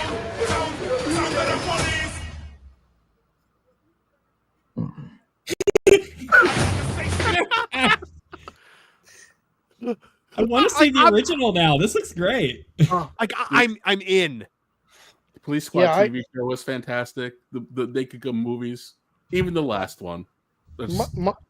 My son loves Police Squad. I bought the series for him for Christmas one year. He watches it all the time. I don't think he knows about this yet. I can't wait to show him. I never thought you should ever try and redo Naked Gun. And I saw somebody here in the comments say that they're cautious because it's not the Zucker brothers or Jim Abrahams. And I get it.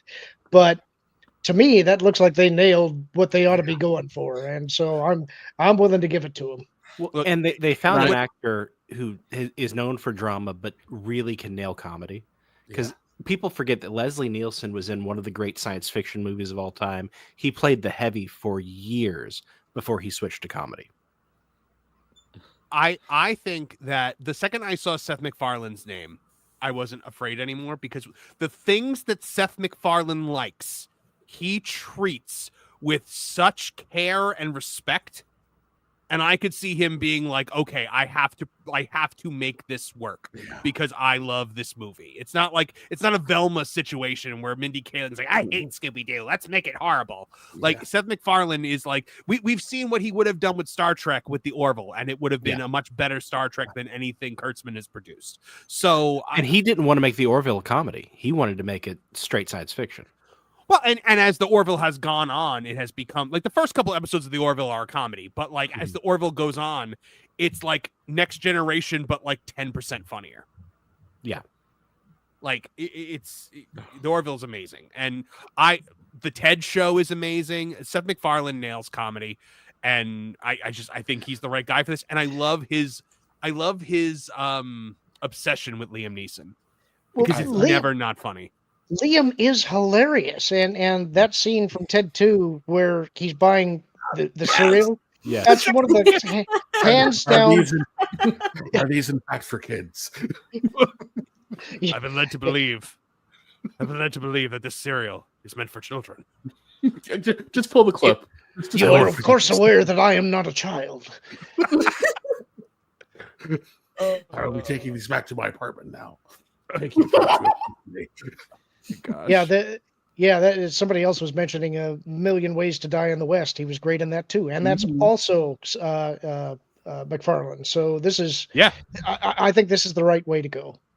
Yeah, hold on. We're probably gonna get dinged for this, but I don't care at this point. There we go. Thanks a lot. Come again.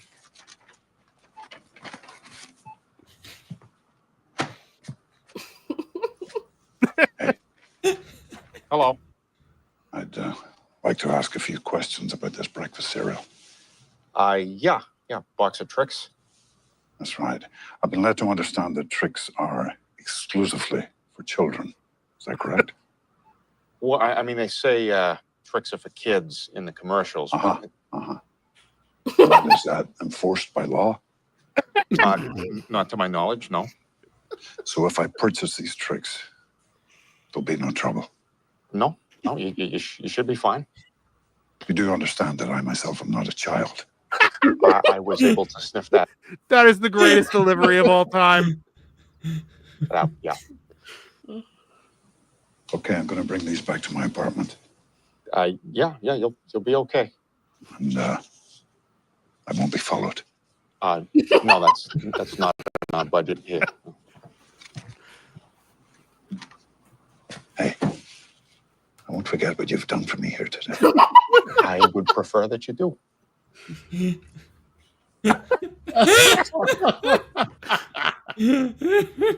Oh, it's just it's one. Look, Ted 2 is not a very good movie. It is not Seth MacFarlane at his best. Seth MacFarlane is great when he wants to do something, but when a studio is like, I'm not going to let you do the thing that you want to do because I want you to do this other thing, and it's something he's already done, he kicks and screams with it. So that was Ted 2. Because he wanted to go make his Western, and they were like, no, we want Ted 2. And he was like, all right, you're going to get it, but it's not going to be good. Like Gremlins 2. Yeah, pretty much. Though no Hulk Hogan in this one. They had Liam Neeson. That Liam Neeson, I mean, it's perfect. My first Liam Neeson movie, I was actually just thinking back to it, was Rob Roy. Oh, yeah. Good flick. What a movie. That's a genre guy's movie if there ever was one, Lauren. My introduction was Dark Man, which I still to this day love. That's a great movie. I do too, but I always wanted to see the Bruce Campbell version. It's a Bruce Campbell version?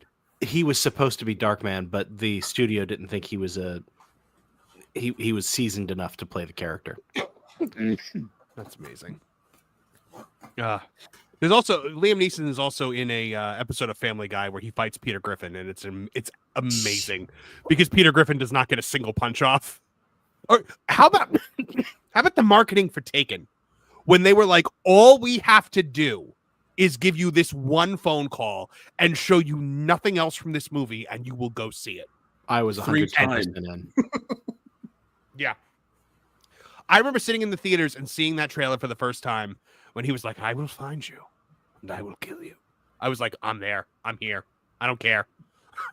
I don't care where this goes. I'm going to watch. I'm going to be along for the ride. I have to go on this journey. Taken 2 and Taken 3. No, but Taken 1 is take it or leave it. Yeah. Taken 1 Nolan. Wait a second. There's something going on in the chat here. He's in Leap of Faith.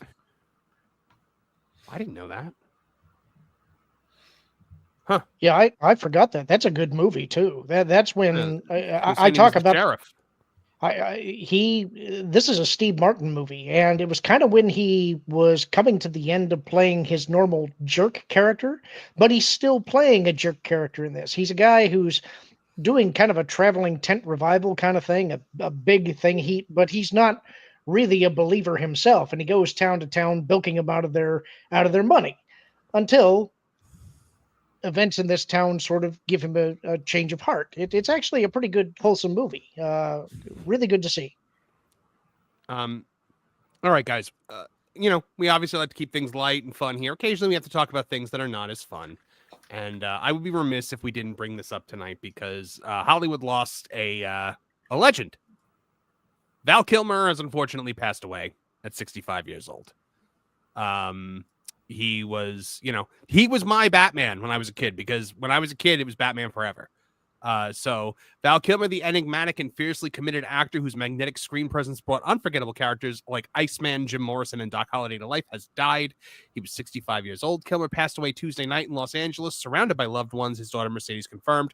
The cause was pneumonia following a decade-long battle with complications from throat cancer, which had left the actor with a tracheotomy but never dulled his artistic spirit or fierce intelligence. Now, the thing about Val Kilmer is he was kind of against the Hollywood establishment. If he did not like the direction of something, he let it be known, and a lot of directors hated him for it. Schumacher. Schumacher notoriously hated him. I think, is that why he didn't come back for Batman and Robin? Is that why they? I would assume that's the case, because I also know he didn't get along with Tommy Lee Jones. But at least he was dead. But I can't think of any other reason why he didn't come back. Oh, and the cowl gave him constant migraines. Really? So I just figured, if anybody has any like a favorite Val Kilmer role or a favorite Val Kilmer movie, we can talk about it real quick, and then we'll move on to more of the fun, lighthearted stuff that we're known for. If you don't mind, I'd like to go first, because actually this please. is one of those actors' deaths that hit me a lot harder than I thought it was, because he 65, right? He was pretty young, and I'm surprised to see him go before, like Clinton or before like Keaton or Clooney. And it's one of those where, in the younger years, it was very cool and hip to hate on everything Joel Schumacher did with Batman. And that is the role I've forever associated him with. But as I got older, I really got a lot of appreciation for him as an actor and what he was able to bring into the role. So much so in my personal life, like whenever I try to, go to clothes stores, get, the fancy clothes for going out to restaurants or weddings or whatever, I would go for Val Kilmer and Batman Forever.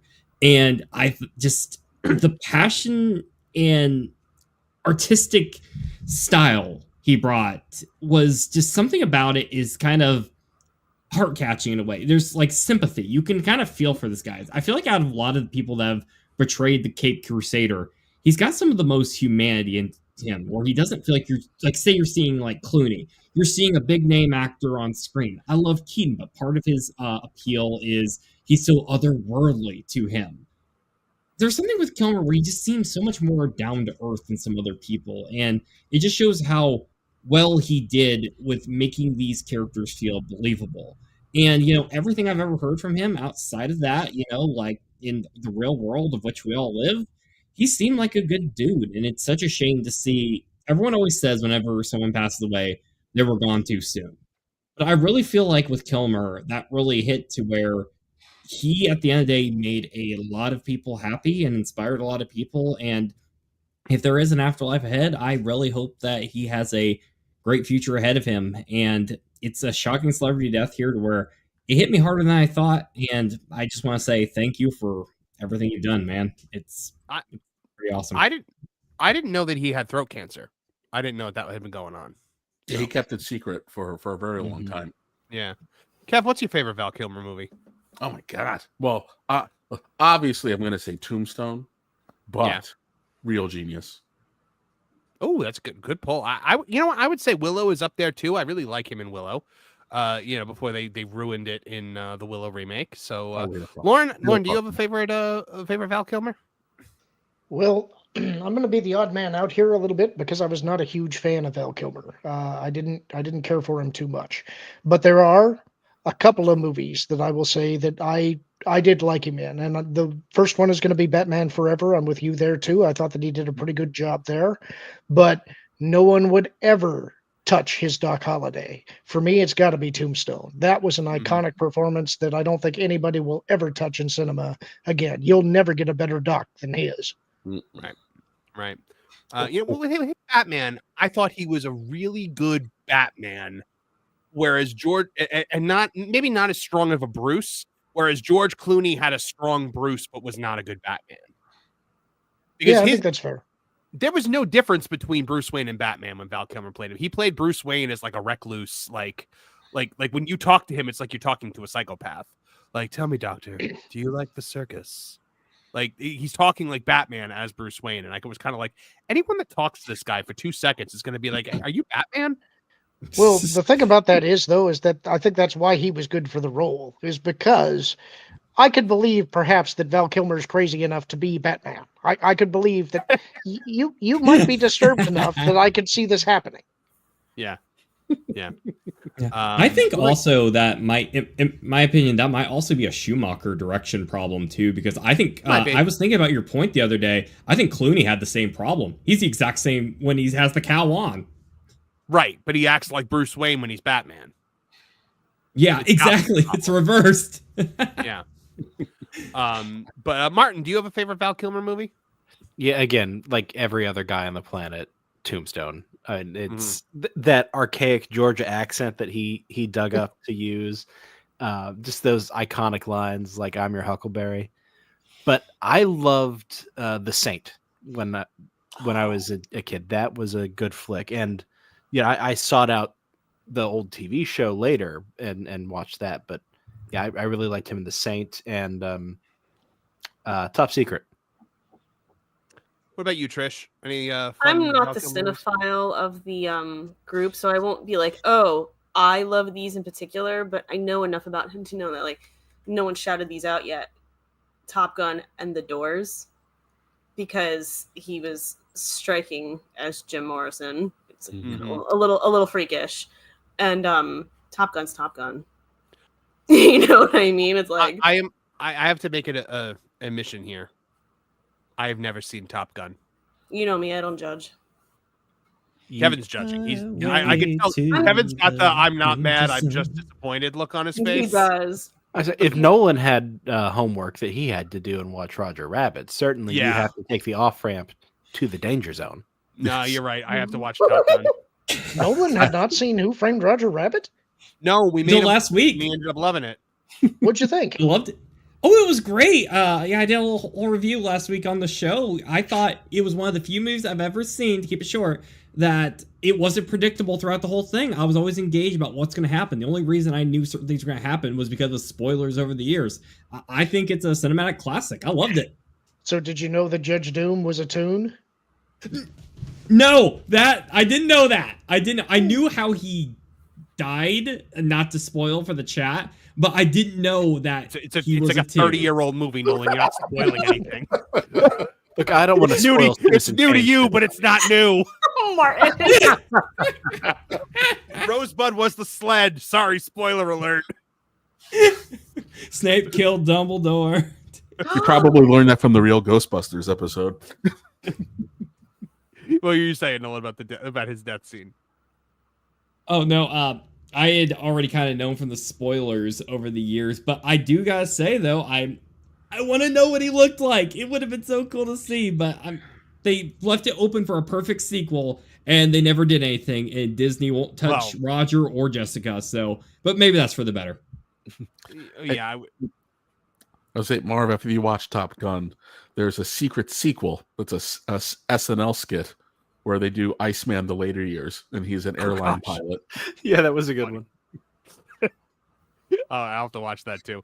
But yeah, Lauren, I was saying unless I was maybe like 2 years ago when because my wife had never watched Who Framed Roger Rabbit either, and I made her watch it actually probably 3 years ago, because probably like around when we got together. And I was like, okay, we have to watch this movie. And that was when I realized what the dip was, because I always just thought it was like some kind of acid. And then when he says turpentine, acetone, benzene, I was like, wait, that's paint thinner. And I realized how brilliant it was, because when I was a kid, most of that movie went over my head.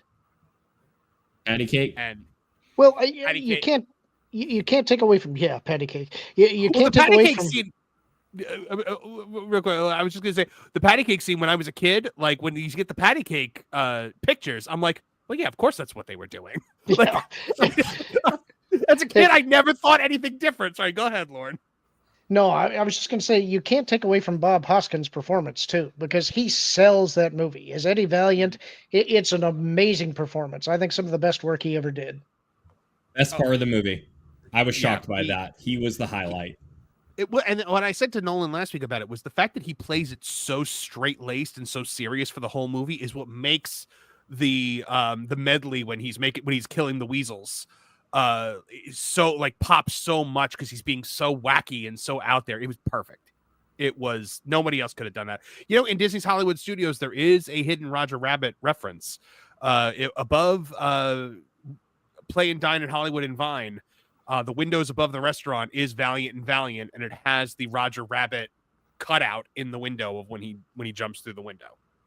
Oh, I gotta find that. I have to find that. Yep. Okay, so let's get to a couple super chats and then move on. Let's see. Siren with okay, yep. John Williams for $4.99 says, stand-in. The book as a line implies he actually might be Jesus. Talking about Aslan. Yep, absolutely. Liquid Fox for $2 Canadian says, I'm sorry, Kevin. The Bears made me do it. Probably with the siren. Felix P for $2 says, Disney stock is at $88.84, back to 2022 levels. That's pretty terrible.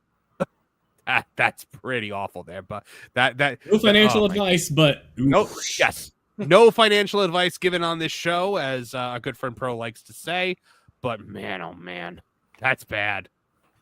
$88. Someone check on Mexican Iron Man. Yeah, for real. Love that Shelby emblem there, Felix. Yes.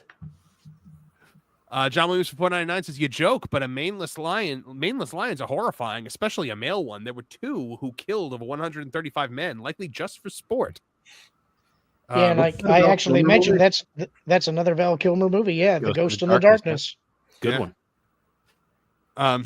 John Williams again for $4.99 says, Lewis and Tolkien were reported friends and gave each other notes. Yep. That is I love that they were friends, because it's just it's Tolkien is part of the reason Lewis left atheism and converted to Church of England. Right. Really? Which is funny because Tolkien was a Roman Catholic. That is funny. Someone who knows that world of history, that is funny. Yeah. Let's see, for when Lauren's cat came on the stage, he goes, Forever Runner for $1.99 goes, calm down, Nolan. It ain't no siren. Oh my goodness, that's amazing. DeGraves, member for 2 months, says they had the Wheel of Time, the 4th largest fantasy series, and didn't follow the story and made the 3 main male characters into side characters. Yes, they did. That is Jennifer Sulky. This is the woman who had the rights to Conan the Barbarian and axed it, because according to what was said, the rumors that came out was, while everybody else at the studio saw a new Game of Thrones, Jennifer Sulke only saw toxic masculinity and killed the project outright, and then went on to do the Wheel of Time instead. Oh my gosh! And now you have more expensive Prime memberships. Yep. Kevin. John Williams of $4.99 says, "What made Airplane, Police Squad, Naked Gun work was they played them completely serious while doing the dumbest stuff." Yes, and that's what Liam Neeson. That is Liam Neeson's comedy. Mm-hmm. Liam Neeson's comedy comes from being so earnest in ridiculous situations. So I think it's perfect. Oh God, I remember legitimately crying watching Naked Gun 2 in the movie theater. I thought it was the funniest thing I'd ever seen in my life. Going Shogi for $1.99. Hey, Going Show, you good to see you here. Says there's an after credits scene where he beaten up. In Ted, I didn't know that. Yeah. With Liam Neeson for the Lucky Charms. Yeah, for the tricks. Oh, true. Oh. I guess Lucky Charms would have been racist to have him. You know what? Ted 2 was not one of those movies where I was like, I'm going to stick around to see if there's a post-credit scene at the end of this. I pretty much booked it right out of there at the end of that one. But as I've said before, guys, the Ted television series on Peacock is the funniest thing I've seen in like probably since the beer bug hit. Like I was crying laughing at that show. It was so good. Rabbit Wolverine LC Killer 17 for $2 says Ted movies and the show is my favorite. Yeah, it's amazing. The concept of Ted is fantastic. I love it. All bee booty bees and bacon with big bees for $2. Oh my God, already has a new one. I love this gimmick. That's actually a really good one because the face fits perfectly on it. Oh man, that's a good one. Hey, Peniel 89, aka Dislikes Puns for $5 says, don't know if anyone will get this reference, but I could see Val Kilmer as Felix Jaeger if a Warhammer Fantasy live action was ever made. I do not get that reference, but I will take your word for it. Warhammer is a thing that I am like just starting to explore. I was playing Space Marine recently, and I was like, wow, this is a pretty fun game. But I've had to cover it for that Park Place a few times. But now Raven pretty much covers all Warhammer stuff now because she's a super fan. By the way, 100 of you in the chat right now. Good to have you all here with us. We break, as I said. Go ahead. Sorry. I said it means there's at least 4 people in here who have Peacock. Yes. 4 out of every 100. Sneal 89, aka Dislikes Puns for $5 is for the benefit of Nolan. Do you know that Kaiser Soze was Kevin Spacey all along? I've never seen The Usual Suspects. I'm sorry, I failed. Shame on you. Go do it tonight after this stream is over. You need to watch that movie, and I will accept no excuses. I have also never seen Usual Suspects. What is happening? Is there really that shocking coming from me, though? No, it's fine. It's not. So only 3 of us have seen The Usual Suspects? Marvin, half of us have seen it and half have not. I am legitimately angry at you right now. You, of all people, should have seen this movie. I am ashamed of you. Do your homework. You know what? There is one movie that I always tell people I've never seen, and it boggles their mind if they know me in any way, shape, or form. I have never seen Labyrinth. Really? That is shocking for you. Yeah. You need to do better, Marvin. Yep. Senator? Yeah, I've never seen That's Labyrinth. one of my favorite movies. And I've only seen Dark Crystal within the last 10, I've never seen that within one. the last 10 years. Probably within the last 7 or so years. It was before the beer bug, but so good. Look, I am not kidding, though. You need to see The Usual Suspects. Go watch it. You cannot miss that one. All right. So by next week, I will have seen Top Gun and The Usual Suspects. You know, I got the whole thing about, you sound like an angry mom. Lauren, you got the angry dad thing down pretty You really bad. did. I was not kidding there. That legitimately made me mad when you said that you hadn't seen it. I can understand Nolan not having seen it, but not you. There is no excuse for that. Don't yell at the boy. It's a bad day. You haven't seen this movie? Well, here's a whole carton of cigarettes. Liquid Fox for $2 Canadian says, I really liked The Ghost and the Darkness. You know, I'm sorry. I'm still hung up on you never seeing Labyrinth. You That's the one love. you're gonna. I don't. How? I mean, the man I've like, based my entire career off of has made it. Yes, and it was one of his greatest theatrical triumphs, and yet I have not seen it. Are you waiting for a special like event, like maybe when it gets re-released in the theaters or something like that to like? You know what? It? I also kind of like the reaction that I get when I tell people that I've never seen it. Yeah, sure. I'd be lying if I said that has not kept me from seeing it. Yeah, it's a movie though that is so well planned. Even though I've seen it, I don't know how many times. When I watch it, I see other details in the background that add new layers to the story, and I can talk to you about it later once you've seen the movie. My father had never seen any of the Star Wars movies, and it was a point of like pride for him. I kind of get that one. I'm not gonna lie.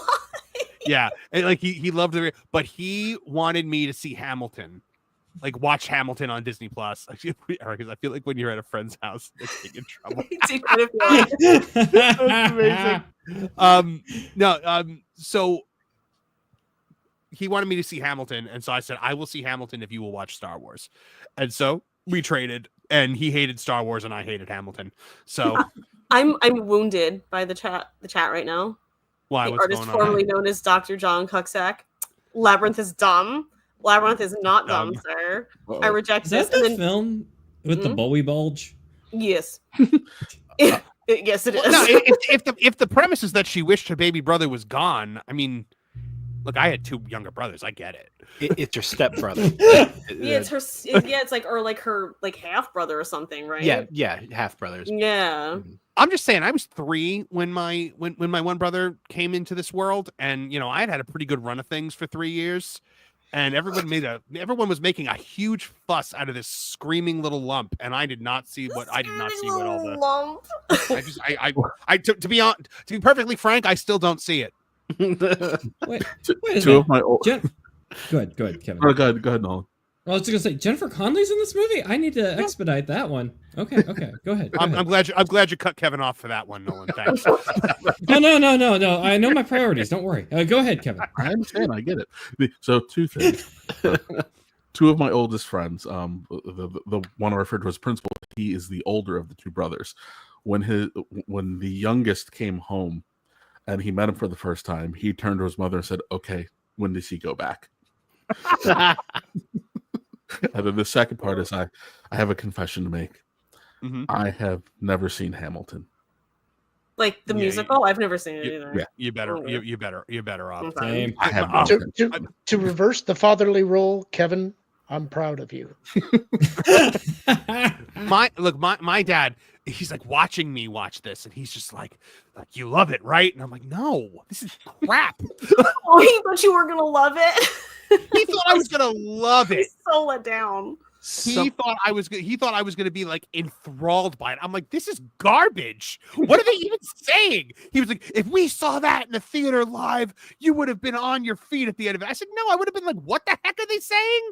Like I said, if we were not watching this with subtitles, I would not have known a single thing that was happening in this play.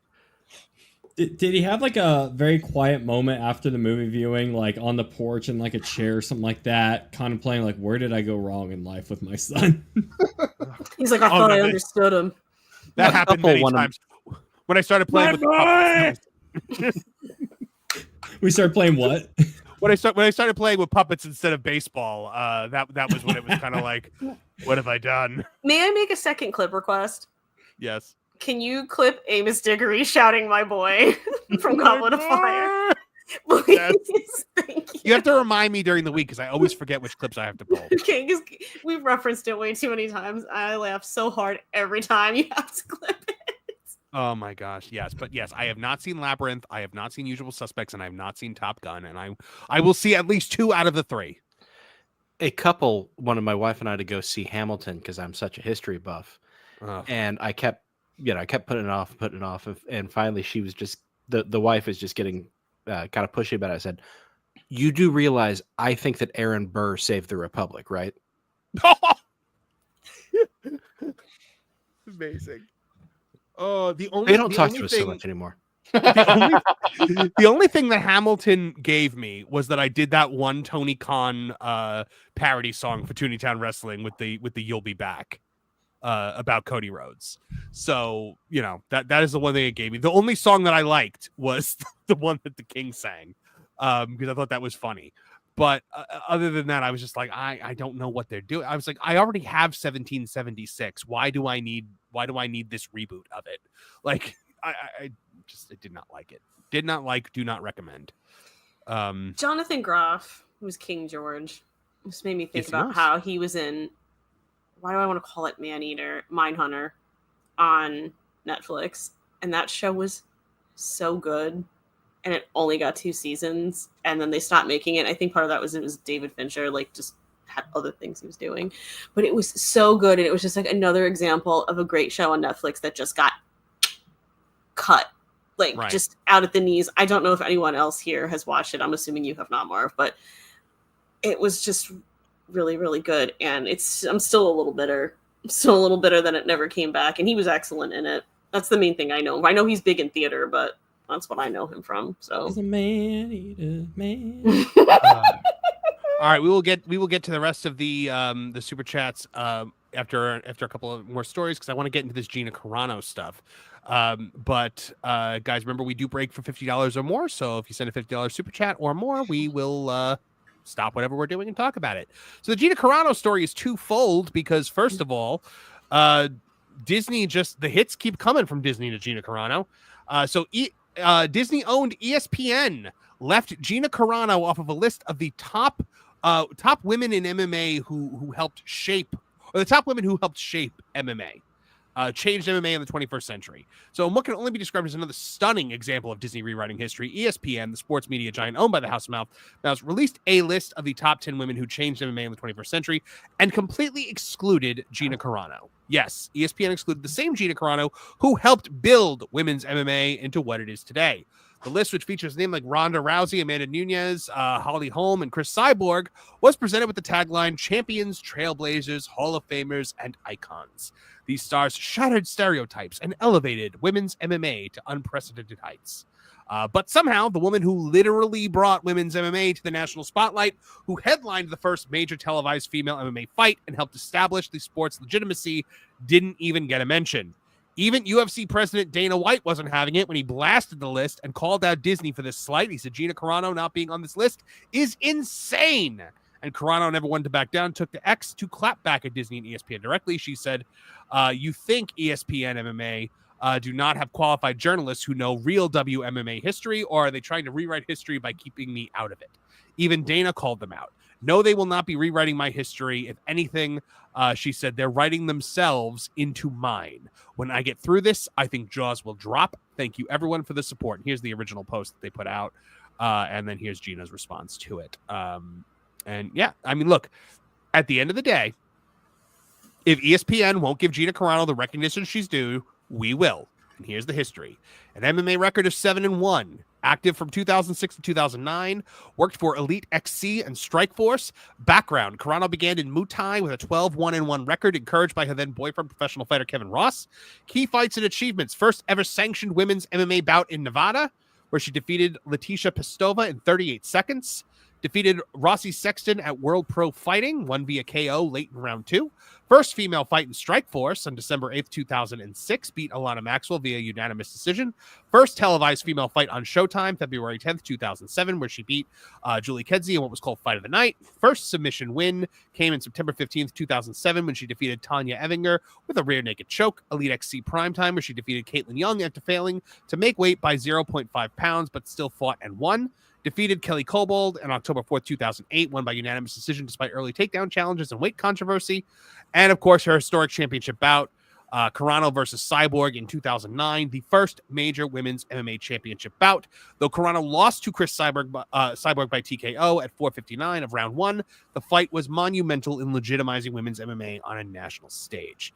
So, clearly, this is a human being that deserves to be considered one of the women who trailblazed women's MMA and they left her off the list. Is that not ridiculous? Optically, it's stupid because they're in a fight with her. And if they wanted to look like they were being impartial, they would have put her on. Because everyone knows ESPN's and Disney, they're all under the same banner at this point. It's not like it's a secret. Right. So they just should have put her on it and they would have looked like the bigger people. It would have just made them, even if no one really bought into it, it's better than them doing this and just looking like they have it out for. Because I know people go, oh, well, she's in a lawsuit with them. Why would? Well, you would for the optics of it. That's why you would do it. Yeah. Like you'd be like, look, no, fair. we're being fair, like, but they're not. Yeah. Kevin Apollo. Actually, come to think of it, because ESPN is supposed to be an independent news agency separate from the production side of things, you would think they'd have that button down like crazy, so it doesn't look like they're manipulating the news against a potential litigant. Yeah. Right. But Disney is not being smart in this case in any way, shape, or form. They just continue to pile on just more and more ammunition for Gina's lawyers. But also at the same time, this broke today. Gina Carano has accused Disney of stonewalling as trial date delayed to 2026. She filed a motion to compel after 8 months of reported deflection and stalling by Disney. The legal showdown and upcoming trial between Mandalorian and Deadpool star Gina Carano and entertainment behemoth Disney just took another dramatic turn. In a new statement posted to X, Carano announced that her attorneys have filed a motion to compel after waiting 8 months for basic discovery materials that Disney has allegedly refused to provide. The documents in question are essential for Carano's damages, are essential for Carano's damages expert to properly assess the financial impact of her high-profile firing from The Mandalorian in early 2021, an event that launched one of the most public employment disputes in Hollywood history. And here's her, she posted a very lengthy, statement. She says, it's been 8 months since my lawyers first requested basic documents and information from Disney that my damage expert needs. Throughout this case, Disney Lucasfilm have deflected and stalled. My trial date has now moved from September to next February. It's such a punch in the gut for an artist. Now, Carano's lawyers at Share Jaffe LLP, firm known for taking on First Amendment and constitutional cases, filed the motion on April 2nd, 2025, asking the court to force Disney to comply. According to Carano, her team has gone above and beyond in cooperating with Disney's legal department, yet Disney continues to withhold routine documents commonly disclosed in litigation of this kind. So my lawyers have gone above and beyond, being persistent and consistent in their requests and cooperating where need be, which is well documented. Disney's discrimination is plain as day. Maybe that is why they are delaying providing proof, the proof sitting right there in their files. Of course, we go through, all the disrespect that Disney has given. And for those of you that don't know, in plain terms, a motion to compel is a formal legal request asking the court to force the other side to hand over information or documents that they've been refusing to comply. During a lawsuit, both sides are supposed to share relevant evidence. This process is called discovery. If one party drags their feet, ignores requests, or refuses to cooperate, the other party can file a motion to compel, basically saying, hey, we've asked you nicely, we've waited, they're not playing fair, now we need the judge to step in and make them do it. And that's what's happening right now. So we'll see if the judge, goes with that and grants the motion. But my thing with this is, do you guys think that it's possible that they are trying to put, obviously this is a pretty common tactic, especially for Disney. Like they want to keep pushing things out, and usually it just racks up the legal bills for, somebody that's suing them, like a regular person that's suing them. But Gina is backed by Elon Musk, who has probably at this point forgotten that he's paying her legal bills, and they just keep auto debiting it out of his account, and he doesn't notice because that's pocket change. I think that maybe they are trying to draw this out to a point where Kathleen Kennedy will no longer be there, so that when all this stuff comes out and you find out all the heinous things that happen behind the scenes, they'll at least be able to say, well, that was the old Lucasfilm, the old regime, and we've moved on and we're a new Lucasfilm now. Lauren, I would love to hear your thoughts on this. I don't think so, because Kathleen's immediate defense would be to switch to the other side. I think it's more likely that Lou's take is correct, and that they're trying to push out bad news as far as they possibly can to make each quarter look better than it actually is. They're just waiting for the bottom to fall out, and they're hoping that they can push it off as far as they can until it does. And so I think that's all this is. It's a typical tactic, but I don't think that it is about Kathleen in any way there to get her out, because ultimately, whether she's out or whether she's in, she's going to have to testify. They would rather have her happy than not when she has to be on the stand. That's true. You're right about that. I hadn't thought of that. Go ahead, Nolan. You guys think there's any chance that this is buying time for Iger to, if he wants to put Dana Walden in or something like that, and then by the time, if he can bail out of this, if there's a lot of dirt here, we don't know what kind of dirt's in there, maybe get some political allies to maybe protect him a little more if this gets worse? I don't know. Kev, what do you think? It's like if he moves on from Disney and decides to go, into politics, perhaps that could be like something beneficial to help maybe cover a few things up, so to speak. I wouldn't put it past them. I'm with Culture's mindset. Disney knows they're going to lose. They're stalling because they just need to stall. The longer it takes, we watch them this a billion times to other people. People who had them dead to rights. They just stalled and racked up the legal bills and tried to force them into settling. They know it's not going to work this time, but they also put themselves at risk because, any document that's missing kind of hurts them, So if someone were inclined to go scrubbing those emails or losing a spiral notebook or two, it's going to reflect very poorly on them. My gut is telling me that when they cracked open those Lucasfilm hard drives and got to look at what was in there, including those cell phones. They saw a bunch of people behaving like petulant children, and the mean girls got exposed. So, yeah, the typical tactic here is that when you're a company like this, you have software in place to basically journal all of the emails that come in and out, and they're subject to legal hold, and that's what's going to happen here. The thing is, you have to define the search criteria, and the way that they usually stall these things is by saying that they don't have the resources to perform the proper discovery, and it just builds out the time. It gives them an excuse to say, well, we're trying to comply, but it's very difficult because we have millions of emails to go through. And it is a tricky business to try and filter through that volume of email to find the things that are responsive to the request. So I'm not saying that I think that Disney can't do that. I think that this is just a common tactic that they're employing. But if you think any of those emails are going to go missing or spiral notebooks are going to be misplaced, that's the kind of thing that gets you in real trouble real fast. Mm-hmm. Oh, we're forgetting they also sent Gina a bunch of stuff by accident. So yes. Oh yeah, that's right. Oh gosh, Trish, I feel like even though you don't like Star Wars, you're following this though. I mean, I'm very lightly. To me, almost feels like it's just treading water because it's like she's got them, so they're just dragging their she's feet. going to win. Yeah, it's a So, clear violation. I'm just sitting here like, all right. Well, what's amazing is that in any other state in the union, I don't think she would win. But in California, they have these ridiculous laws that were made during the blacklist that were made to protect communists that are now going to protect Gina Carano from the communists. From the communists. That's right. I remember hearing that too. And Disney, if they can control how they lose, let's presume for a second that they do lose, because once you actually get into trial, there's really no telling what'll happen. It's like a boxing match in that way. But if they can control how they lose so that it doesn't open the floodgates to other lawsuits, that if they can make it such a narrow victory for Carano that it really only applies to her, then they can save themselves a lot of trouble later. Yeah.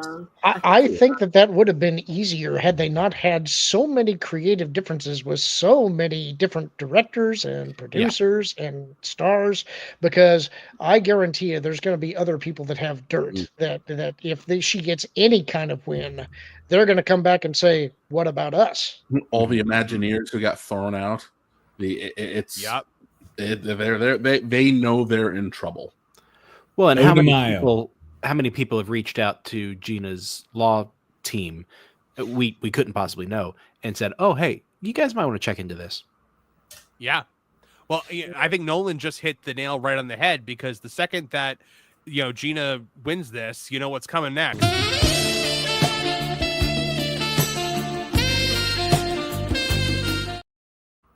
Sexy wanted to get Magneto. I wanted to get his intro out there because since as Kevin put it, since he got that slam dunk on them a couple weeks ago, he's done nothing but post their straps. I know we are losing Lorne soon, so I want to move on to our next thing. But also, there were a couple Lorne-centric super chats that I saw dropped. Apparently, an entire lies. They are lies. Photon Empress in the chat for $9.99 says, had an awesome opportunity to meet Lorne last weekend. He mentioned that J.J. Abrams' Star Wars was far more compelling than George Lucas' Star Wars. Not sure I agree with Lorne, but interesting opinion. Lorne. You know why she posted this? Is that when she came in, she said something like, the Agent of Chaos is here, and I said, bring it, Lady Empress. So she decided she was going to. I expected she was going to cause chaos in the chat, not directed at me. Well, you literally asked for this. You poked the bear. You did, and you asked for it. Well, there's a reason she identifies with the Sith, and this is it. Well, the Tennille89, aka dislikes puns for $2, is memorable and comprehensible, definitely. And then the artist formerly known as John Cugask, JDLLM, says Lorne likes J.J. Abrams' Star Wars better than George Lucas. It makes me happy. I think J.J.'s Star Trek is the best version of Trek ever. Highlander 2! Highlander 2 at the end. He will not give up on Highlander 2. Every single genre guy's video, he posts that we need to do Highlander 2. He's begging for this movie. This is where my confession comes in. I have never seen any of the Highlander movies. What? Wait a second, Lauren. Wait a second. Hold on. Now it's my turn. Now it's my hold on, Nolan. Now it's my turn to be pissed off. All right, go ahead, Nolan. Now you can I'm just saying. Every episode. That's all you got? Come on, son. I just schooled you. Show me what you can do. You can't be mad about not seeing Highlander 2 or 3. I'm sorry. No, not seeing Highlander 1. How can you have grown up when you did not see the TV series? Or did you see the TV series? No, I remember seeing like trailers for it, like weekly commercials or something, but I never saw the show. Probably because I never saw the movies. We need Martin's movie confession. He's the only one who hasn't said he hasn't seen something where one of us is like, yeah, well, it's Martin. I can't think of something I should have seen but haven't. Let me think on that. Yes, Tennille, I know that the super chat read was out of order because Lauren is going to be leaving soon, so I had to get to the Lauren-centric super chats first. We will go back and we'll get the rest after our next story. But no, it's Kevin and I were actually just talking about Highlander 2 earlier today, probably because it keeps coming up in the chat. And we were like, the greatest mistake that was made was they weren't thinking in terms of franchise. So Connor wins the prize at the end of the first Highlander, and then they were like, we need a second one, and they're like, it's over, the story's told, and can't you just like make up some crap about an alien planet or something like that? I guess I could. We don't have that much cocaine. What are we supposed to do? Try this heroin. Oh, Ramirez, my friend, help me, I'm here, let's bang swords. Immediately, Connor McLeod is like, wait a minute. You've been dead for 400 years. That was all it took? All I had to do was call out your name at some point and you would have just shown up? Man, a lot of time was wasted here missing you, my friend. Aren't you just so upset you haven't seen this, Lauren? I'm an Egyptian. I Spanish name, a Japanese sword, and a Scottish accent. The only actual Scotsman in the movie. They were like, this is a movie called Highlander, and we're going to have Sean Connery in it, but he's going to be a Spaniard, and this French guy who barely speaks English is going to be the Scotsman. Honestly, I think that may be part of why I never saw it, is because I heard some of these details, and it's like, what is this garbage? It's like, this doesn't sound like anything. I know there's people that really love this series, but every time someone has tried to explain it to me, it's just, I guess, I'm probably going to get some hate for this. We just recently watched Big Trouble in Little China. Is it that kind of movie? Is that not a bit? That's the thing. I think it is dead serious. If it was that kind of movie, I think I would get it. But if it's not, it's like, how am I supposed to process this? I don't understand. I don't know what kind of convoluted way people are explaining this movie to you, Lauren. But there are people that are immortal. They have to fight. In the end, there can be only one. That's the story. Yeah, I got that. Why do they have to fight? They just do. Because when you take the head of another immortal, you receive their power, and they're compelled to fight. But then they're not immortal. What's their power? It's their strength and knowledge, essentially. So the final immortal will have all the strength and knowledge of every immortal who ever lived. That makes no sense. And then do what? Just Be one with the universe. Like, you could be an immortal who... Couldn't you just do that and not kill the other immortals? Not when you got the Kurgan running around, you can't. No. That the Kurgan Kurgan? will lop your head off. Who's the Kurgan is the bad guy. He's Clancy the Darth Brown. Vader of Clancy the Brown. Highlander universe. Is Kurgan a noun? And if so, what is it? Well, Kurgan, The Kurgan. he is the Kurgan. He's a member of the Kurgan tribe of people from the Russian steppes. I'm with Warren. What do they do? I'm with Warren. They do Russian-y sort of stuff. Yeah. So drink and kill people. Yeah. But is he also trying to kill the Highlanders? Yeah. He's trying to so kill the Highlander Highlander. is one guy. Yeah. Who's Swiss or something. French. Why not? He can't speak English in the movie either. He says next to nothing. Why is he killing these people? Because the Queen soundtrack compels him to. Yeah. If he's not one of these immortals, then why No, does the he have Highlander's power? an immortal. The Kurgan is an older immortal. Mm-hmm. There's good He's still immortals and aged? bad immortals. Yeah. Why they don't don't all of the other immortals gang up and kill the Kurgan? He's got the most power. You can't. It has to be one-on-one. So the Those are the TV show does explain a lot of this lunacy. Because when you sit down and watch the movie's just happening. And the Queen soundtrack is incredible. So, but I just advise that when you listen to the Princes of the Universe song, stop listening after a minute and 20 seconds. Because it all goes to hell and ruins it. It does. Oh, Yes. God bless Freddie Mercury. Mwah, chef's kiss, that soundtrack. But it's just a bunch of guys sword fighting in New York because they had to. And then you get some flashbacks. I'm going to ask all of you who have seen the movie on this panel. Is it worth watching? Should I watch it? The first one is worthwhile watching. The second one is worth watching if you just want to see how badly a movie can just go off the rails. So yeah, is the a reason franchise that they just keep loses it. Is the reason that he keeps recommending Highlander 2 for the genre guys because he wants to see me in pain then? Yeah, Possibly. yeah. No, it's the bad movie to end all bad movies. Screw you, John. That can't be the only reason, you won't though. be in pain, though. You'll just be really confused. You're just gonna be really confused watching this movie. I don't know, but the confusion looks like it's painful for Lauren. No, Well, I saw Highlander, no. I saw Highlander as a teenager, and I had two friends that really loved it, and like were the Highlander nuts. So I watched Highlander 2. I didn't understand it. I called my friend and I'm like, "Can you explain this movie to me?" And he's talking about alien planets and rebirth and reincarnation. And I'm like, "Where was any of that in this movie?"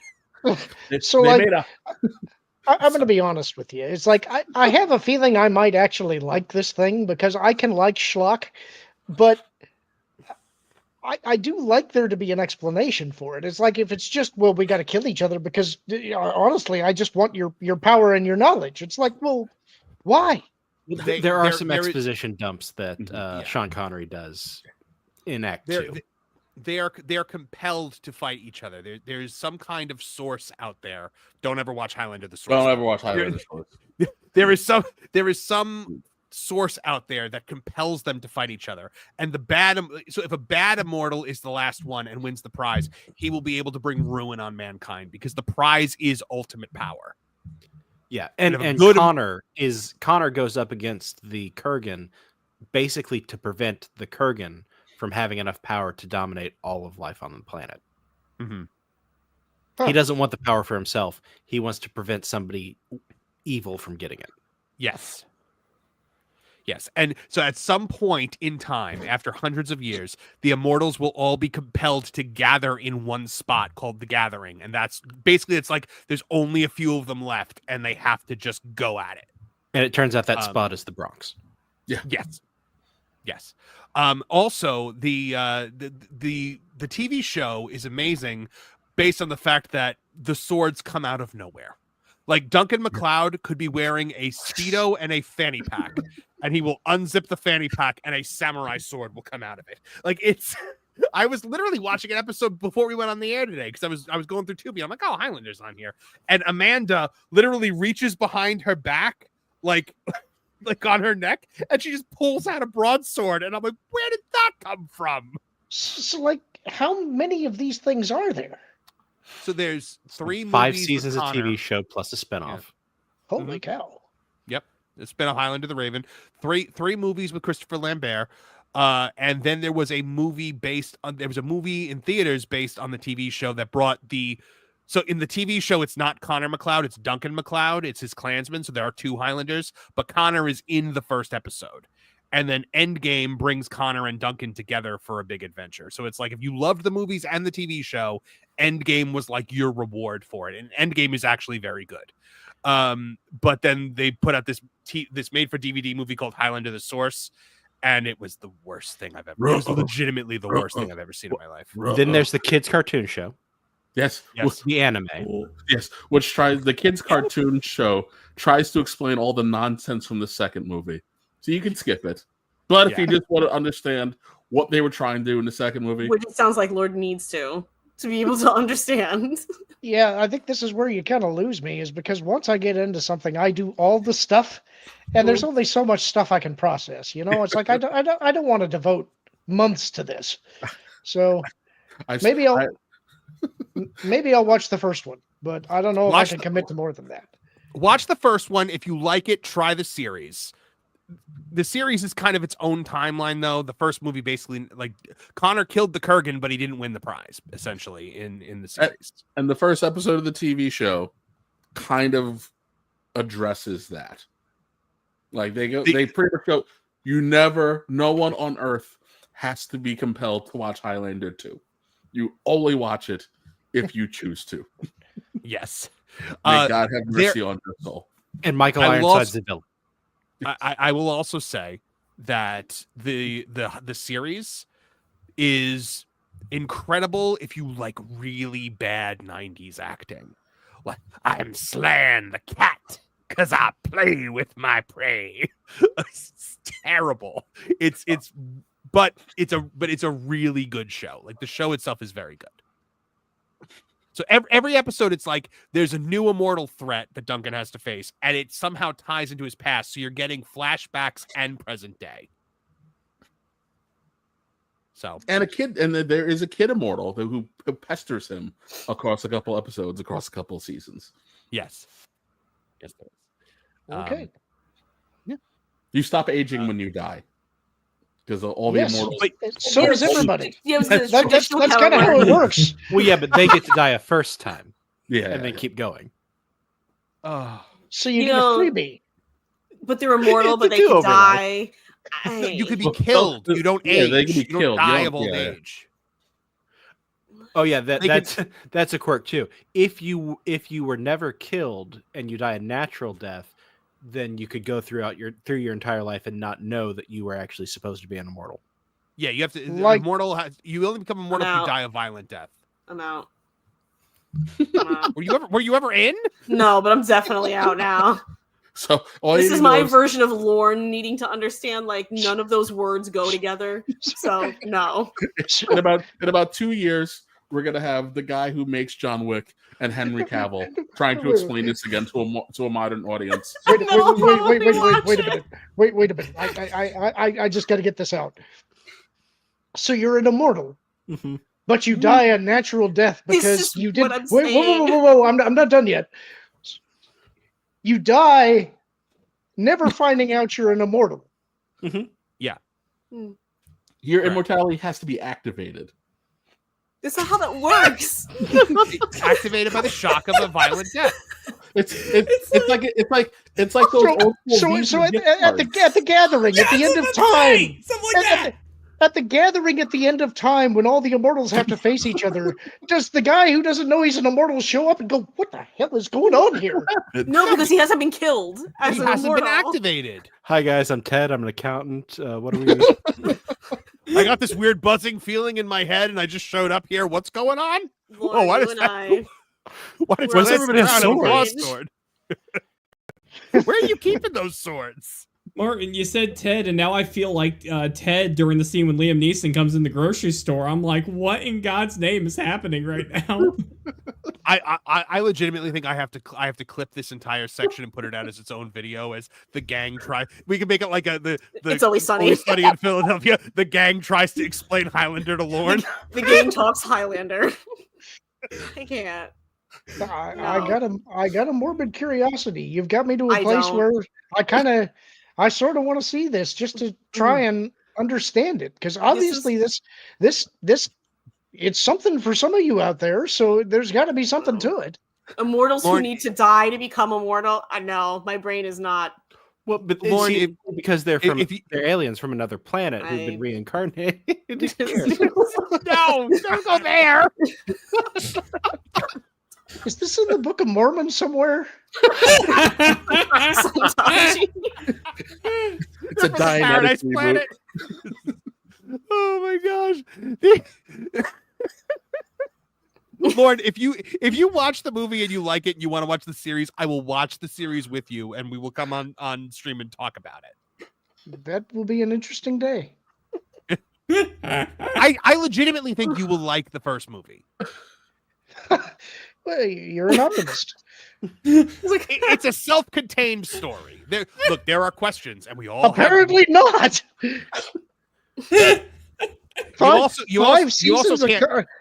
Five seasons of a TV show, a cartoon series, and all of this to explain why we had to retcon everything. Pretty much, yeah. You had to.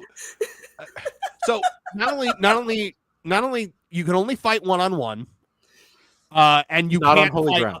and you Not cannot on fight holy on ground. holy ground. You're safe on holy ground. Holy ground is erected.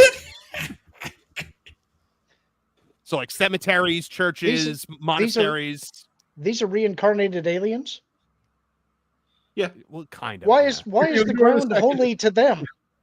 If you ignore the second movie, it's just Ignore kind all of it. It's just kind of magical. I'm If you learning to watch the ignore all of second it. movie, It's rad, they're aliens man. for some reason. But they kind of explain why. But like you're just like, do they? Oh, yeah, they do. It's Michael Ironside gives you an exhibition dump, and you're like, I guess. Oh well, And- that really and- sounds like you'll be and- satisfied then, and Lord. I the, guess. and the aliens show up riding the floating scooters from Masters in the Universe, the movie. And you're like, what's happening here? And then Christopher Lambert's wearing a really awful old wig, and I don't think this is helping Kevin. His old man makeup is terrible. Was this a Canon Films production? it should have been. Because I think it would have honestly, been better as a Canon Films production. it sounds kind of like they're reusing some of the props and stuff. And he's super rich, but he's walking around in white New Balance sneakers the entire time. New Balance is comfortable. I don't know what to tell you. And Jason says if they fight on holy ground, Pompeii happens. Yes. Yeah. Yeah, Like, some disaster legitimately? happens. Mm-hmm. Yeah, like a disaster, like some horrible thing happens. Yeah, I think that Wow. gets explained to them in the series by Joe, the Watcher. Yeah. Oh yeah, we didn't even talk about the Watchers. Oh God. That's the deal, lady. I was like, next Lord. topic, please. Yes, Neil. all right, we'll move on. Lauren, My brain Lauren, can't handle it. Lauren, I know you have to go, but this is a hell of a way to leave it with you, my friend. Yep, had fun, you guys. I will see y'all real soon. I love See you, buddy. Bye, guys. John definitely got his money's worth. Well, yeah, he did. All right, let's get a couple super chats before we move on to John Boyega being a just John idiot. Boyega. Sorry. My homeboy Boyega. Liquid Fox for $2 says, I really liked The Ghost in the Darkness. Tennille89, aka Dislikes Puns, says for $2 says, deploy Nelson Muntz. Soundbite. Tennille89, aka Dislikes Puns for $5 says, wait, you don't mean Leslie Nielsen? Don't you mean There's also Leslie? wrong. Don't you mean Leslie Nielsen? There's also Wrongfully Accused, where a train derails itself and chases him through the forest. What? Yes, that's great. John Williams from 199 says, "Listen to your father, Nolan." You're not my real dad. Liquid Fox for $2 Canadian says, "I've never seen Back to the Future." What? I have, but again, don't I'm worry. not going to judge. There's an alternate timeline where Liquid Fox has seen it, so he's fine. Probably. Yeah, but it's that Biff Tannen timeline from 2. Chef Eddie for $5 says, "We need a new show where Kevin and Lauren's cat watch classic movies." And Nolan's just having a little cat cafe where they just watch Yeah. movies together. Oh my gosh, yes. Nolan. John Williams for $4.99 says, "Hamilton portrays the man against slavery. He wasn't at most. He seemed to be against. He wasn't at most. He seemed to be against importing more into the country." Well, he was a part of New York's Manumission Society. You got to give him that. But he also wanted to create a central bank, so yeah. We saw Photon Empress's thing about Lorne. Tennille 89, aka Dislikes Puns for $5 says, "You mean you didn't like the part in Hamilton where they sang a bunch of gibberish?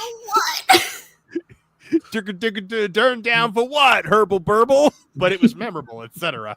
Memorable and comprehensible. Definitely. Okay, now I see what you mean. Oh, now that makes sense. Yeah. Yes, I thought you were commenting on Photon Empress, but you were commenting on it. Yes, okay, that makes sense. Let's see, that was more of the Lorne stuff. That last super chat was right out of order, was in reference to the previous one, makes more sense within that context. Yeah, I get that now. Neil 89, aka just like Spuns for $2, says the superpower of plot contrivance. it's the most common superpower there is. Yeah, there is. Ryan Damon for $5 says Highlander 2 must end with Captain Janeway beaming down if they want Lorne to watch it.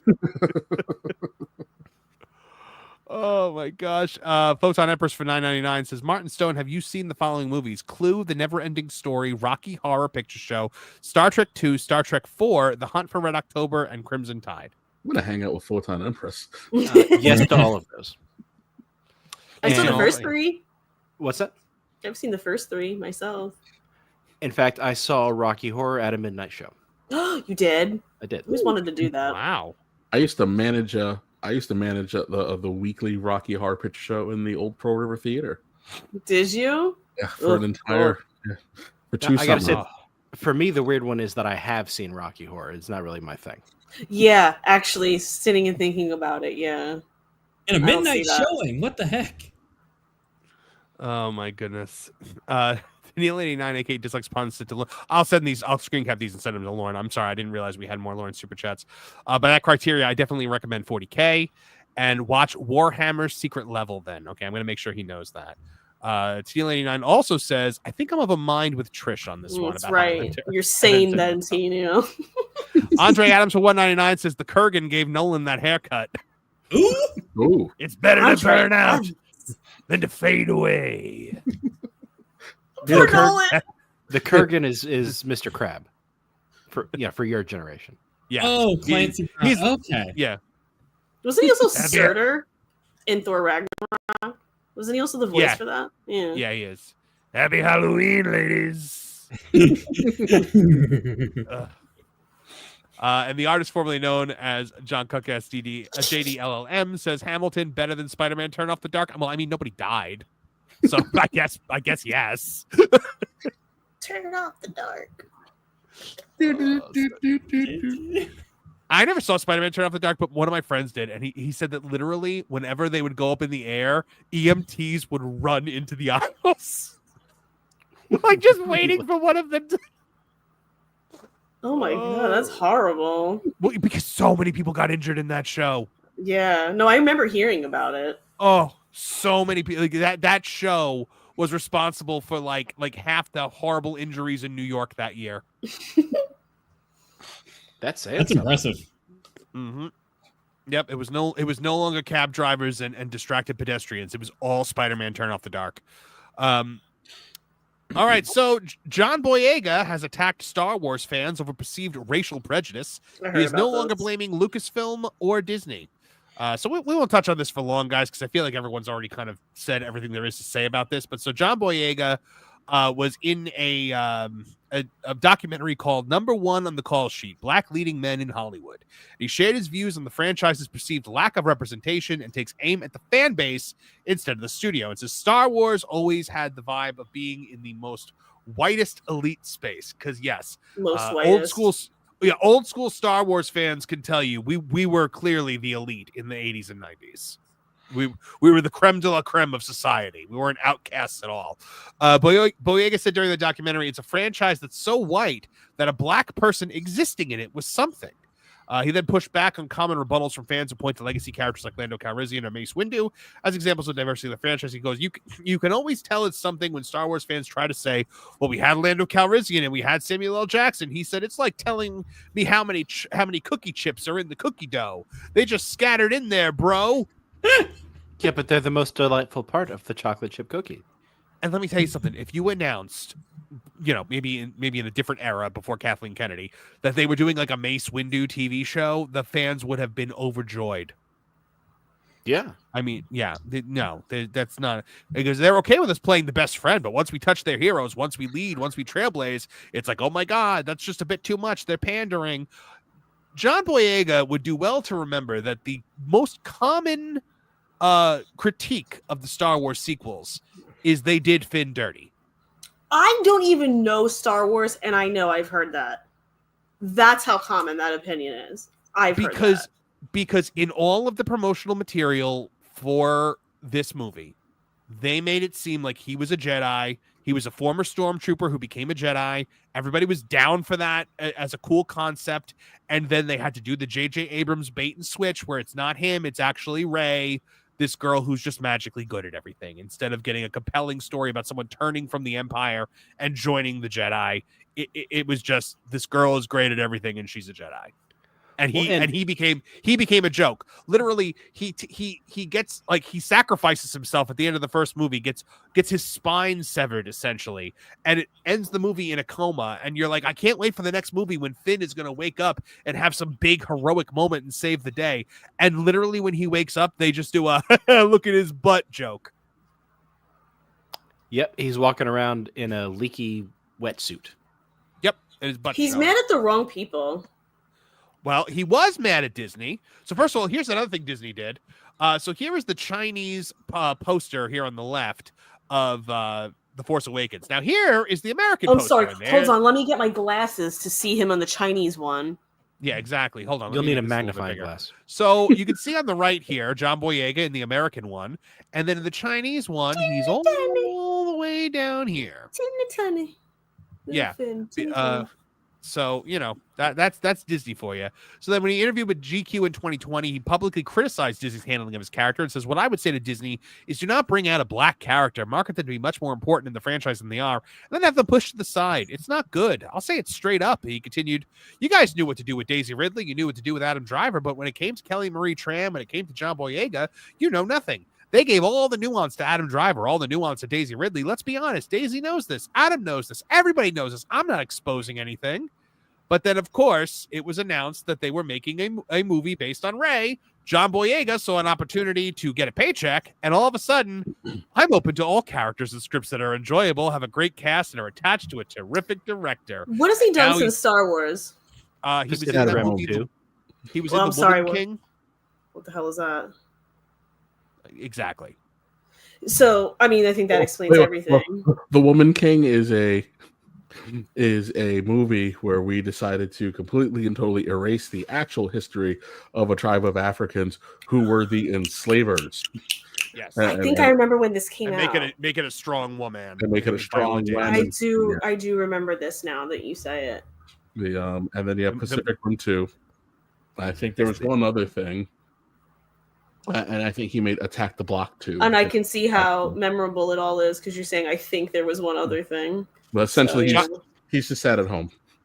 Every time John Boyega gets a leading role in a movie, the movie ends up being. I can understand how that'd be frustrating for him, especially if he was set up to be a more prominent part of a story. But it's like, don't put that on me, bro, or you. Like,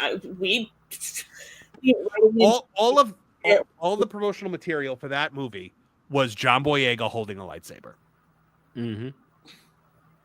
Everybody saw that. Like, I'm not saying he doesn't have a right to be like disappointed, upset. It sounds like crap, but I mean, it's not. And he had directed it the right people, and now he's not directing it at the right people, and it's clearly because he apparently has not been doing anything and wants to get a paycheck. So it's just like snore. I can't even get annoyed at that. If there's one way to endear yourself to Kathleen Kennedy and the modern day Lucasfilm, it's attack the fans. What was that word he used? Was it nuance? Did he say that Adam and Daisy got nuance? Nuance, yeah. Okay, because I really want to know what nuance there was in Rey's characterization. Yeah, all it sounds like is she was very like flat, Mary Sue-ish kind of. She's very good at everything, Trish. Yeah, I mean, Adam Driver sounds like he got some nuance from what I can tell about a little bit, but the not story. a lot. Like, let me put it this way: out of all of them, it sounds like he's the one who got any. Yeah. Yeah, you know how like when you see a bunch of kindergartners artwork and one of them looks like they've actually got talent. Mm-hmm. That's how Adam Driver's character was in the Star Wars movies. Mm-hmm. Okay. All right, guys. Anybody have anything else they want to say about this before we move on to Nintendo? No. I'm surprised I had this much to say, honestly. I am too. I was like, wow, I almost didn't want to move on. I wanted to see how deep the rabbit hole went here. But okay. No, let's talk about Nintendo being ridiculous. I had Nintendo cereal. The It's for Nintendo breakfast Switch now. 2. It's a cereal. Wow. I actually know the words to the. I know the words to the jingle. Me too. Sure you can't say you know the words to the jingle and not sing the jingle. So go ahead and sing the jingle. Oh, let's see. Nintendo. It's a cereal now. Nintendo. Super Mario jumps. Nintendo. This is so stupid. It wasn't as good as Mr. T cereal. I'll say no. Mr. T cereal was the most violent cereal on the planet. If you thought more violent than Captain Crunch, because Mr. T was T-shaped Captain Crunch. Oh my gosh! Would you spit blood at the end of that? It was like tiny little Crusader swords in your mouth. I pity the fool who eats my cereal. I had to have it. Oh my goodness. All right, so the Nintendo Switch 2 was unveiled for a June launch with Mario Kart World Bundle and major first-party games. Now, Nintendo's long-awaited Switch 2 has been revealed, and it's aiming to deliver more than just a hardware upgrade. It's launching an entirely new era for the iconic Japanese game maker. The new console releases June 5th, 2025, with pre-orders opening April 9th. It's bringing with it a lineup of flagship titles, including Mario Kart World, Donkey Kong Bonanza, and a new Hyrule Warriors entry. Though pricing wasn't discussed during the morning's Nintendo Direct, the company confirmed a $500 launch bundle that includes Mario Kart World. The base model without the game will retail for $450, and a dedicated Switch 2 website went live later that day with more details. Flagship titles, we've got Mario Kart World. I never knew that we needed an open world Mario Kart, but apparently we did. So, free roam environments, 24 racers, new routes, new interactions. You can change the outfits of the characters. Each track includes dynamic day and night cycles with weather effects. And then there was Donkey Kong Bonanza, which looked like good. Him. I mean, it looked good. Yeah, I know. I spelled it wrong in the thing. But it's that looked good. Hyrule Warriors: Age of Imprisonment. If you like Dynasty Warriors, it seemed like a cool game. The Duskblood. This was a weird one, Kev. Like, this one came out of nowhere, and it was like Bloodborne and like Castlevania. Ooh, Castlevania. Oh no, this looks like a Souls game. No, no, this isn't a Souls game. We've also got Kirby Air Ride. Kirby Air Riders, the remake of that. So everything that we had heard previously about the Switch 2, 7.9-inch 1080p IPS LCD screen with HDR, more top vents for cooling, a pair of magnetically attached Joy-Cons with rounded design for better grip. The Joy-Con sticks can be individually detached using rear switches, and each can charge independently with the new charging grip. The system includes 256 gigs of internal storage, 2 USB-C ports, and 3D audio support through headphones. The dock supports 4K resolution, HDR output, and includes its own fan system for sustained TV play.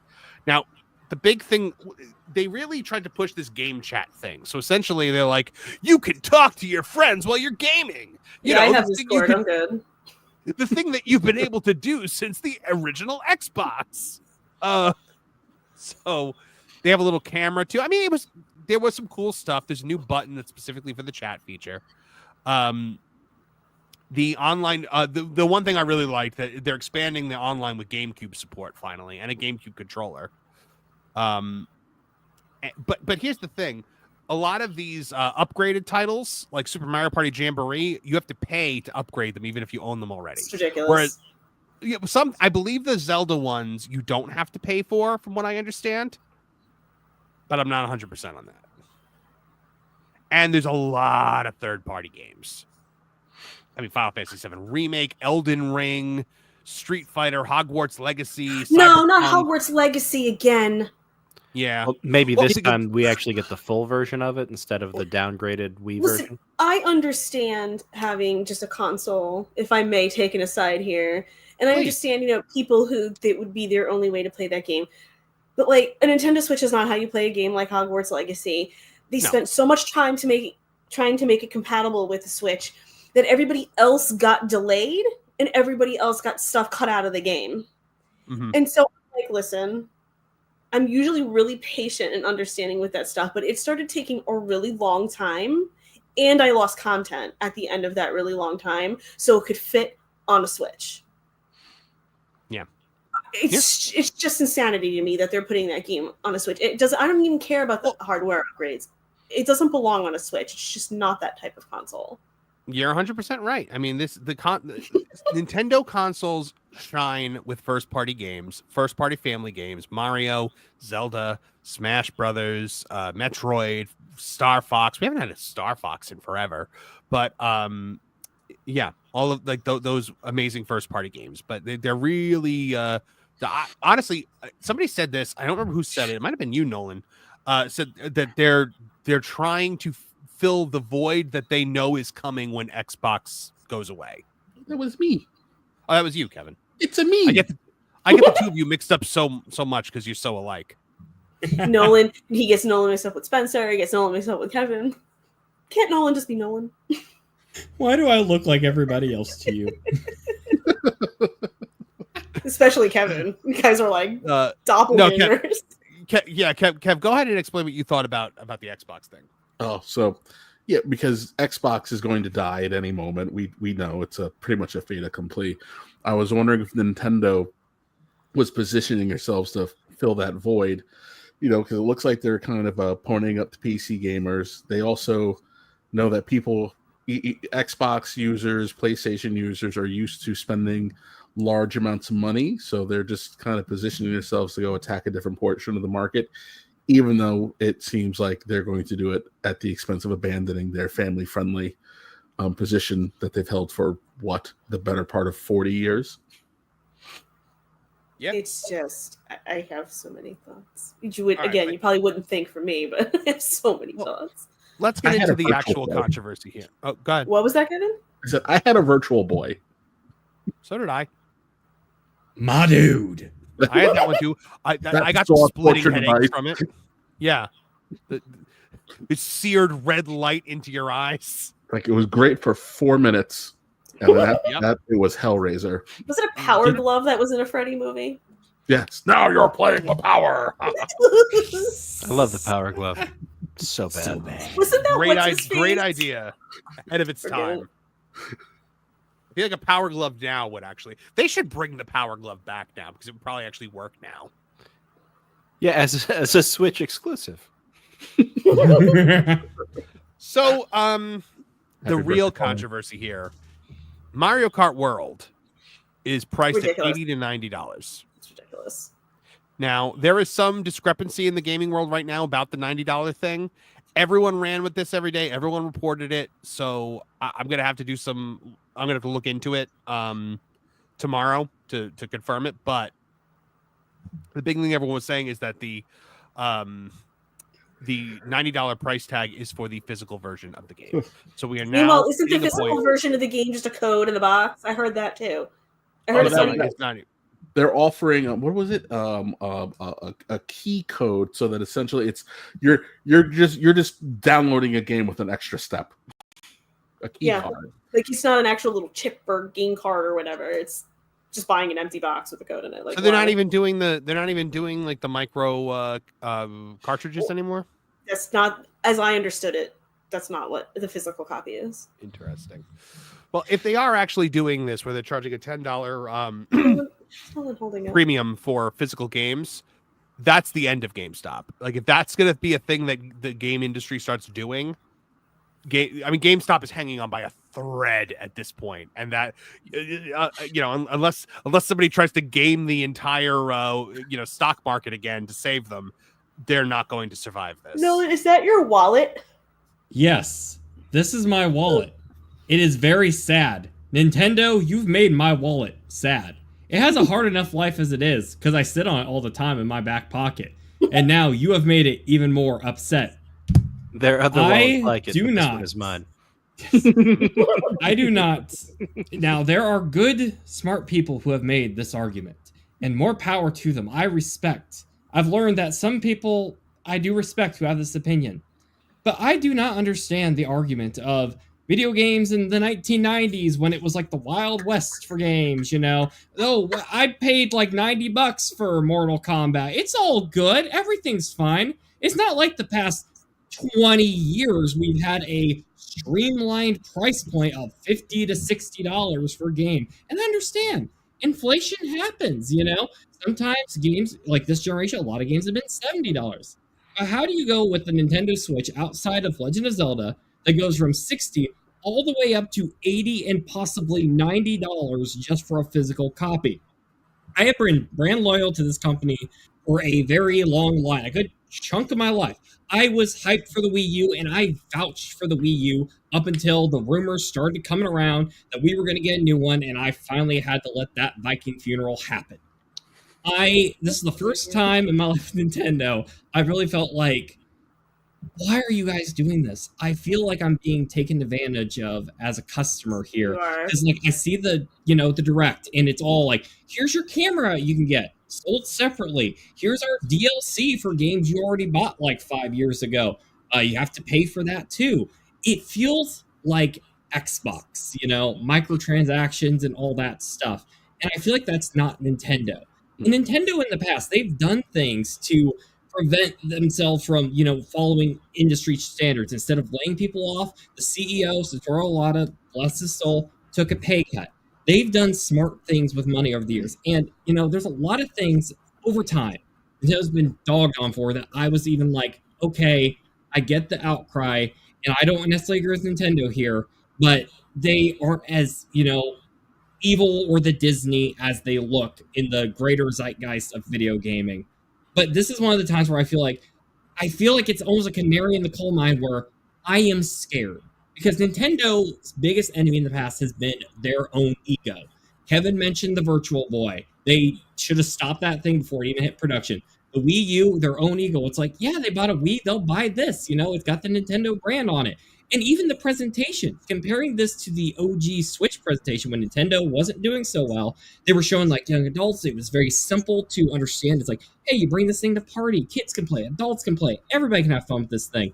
They felt like the direct was super kiddie, and then it went really mature and random with the Dustblood game, with the creepy hand scar thing. It felt like a mess, and it reminded me of the Wii U. And I don't want to see another brand I love become a monster or die again.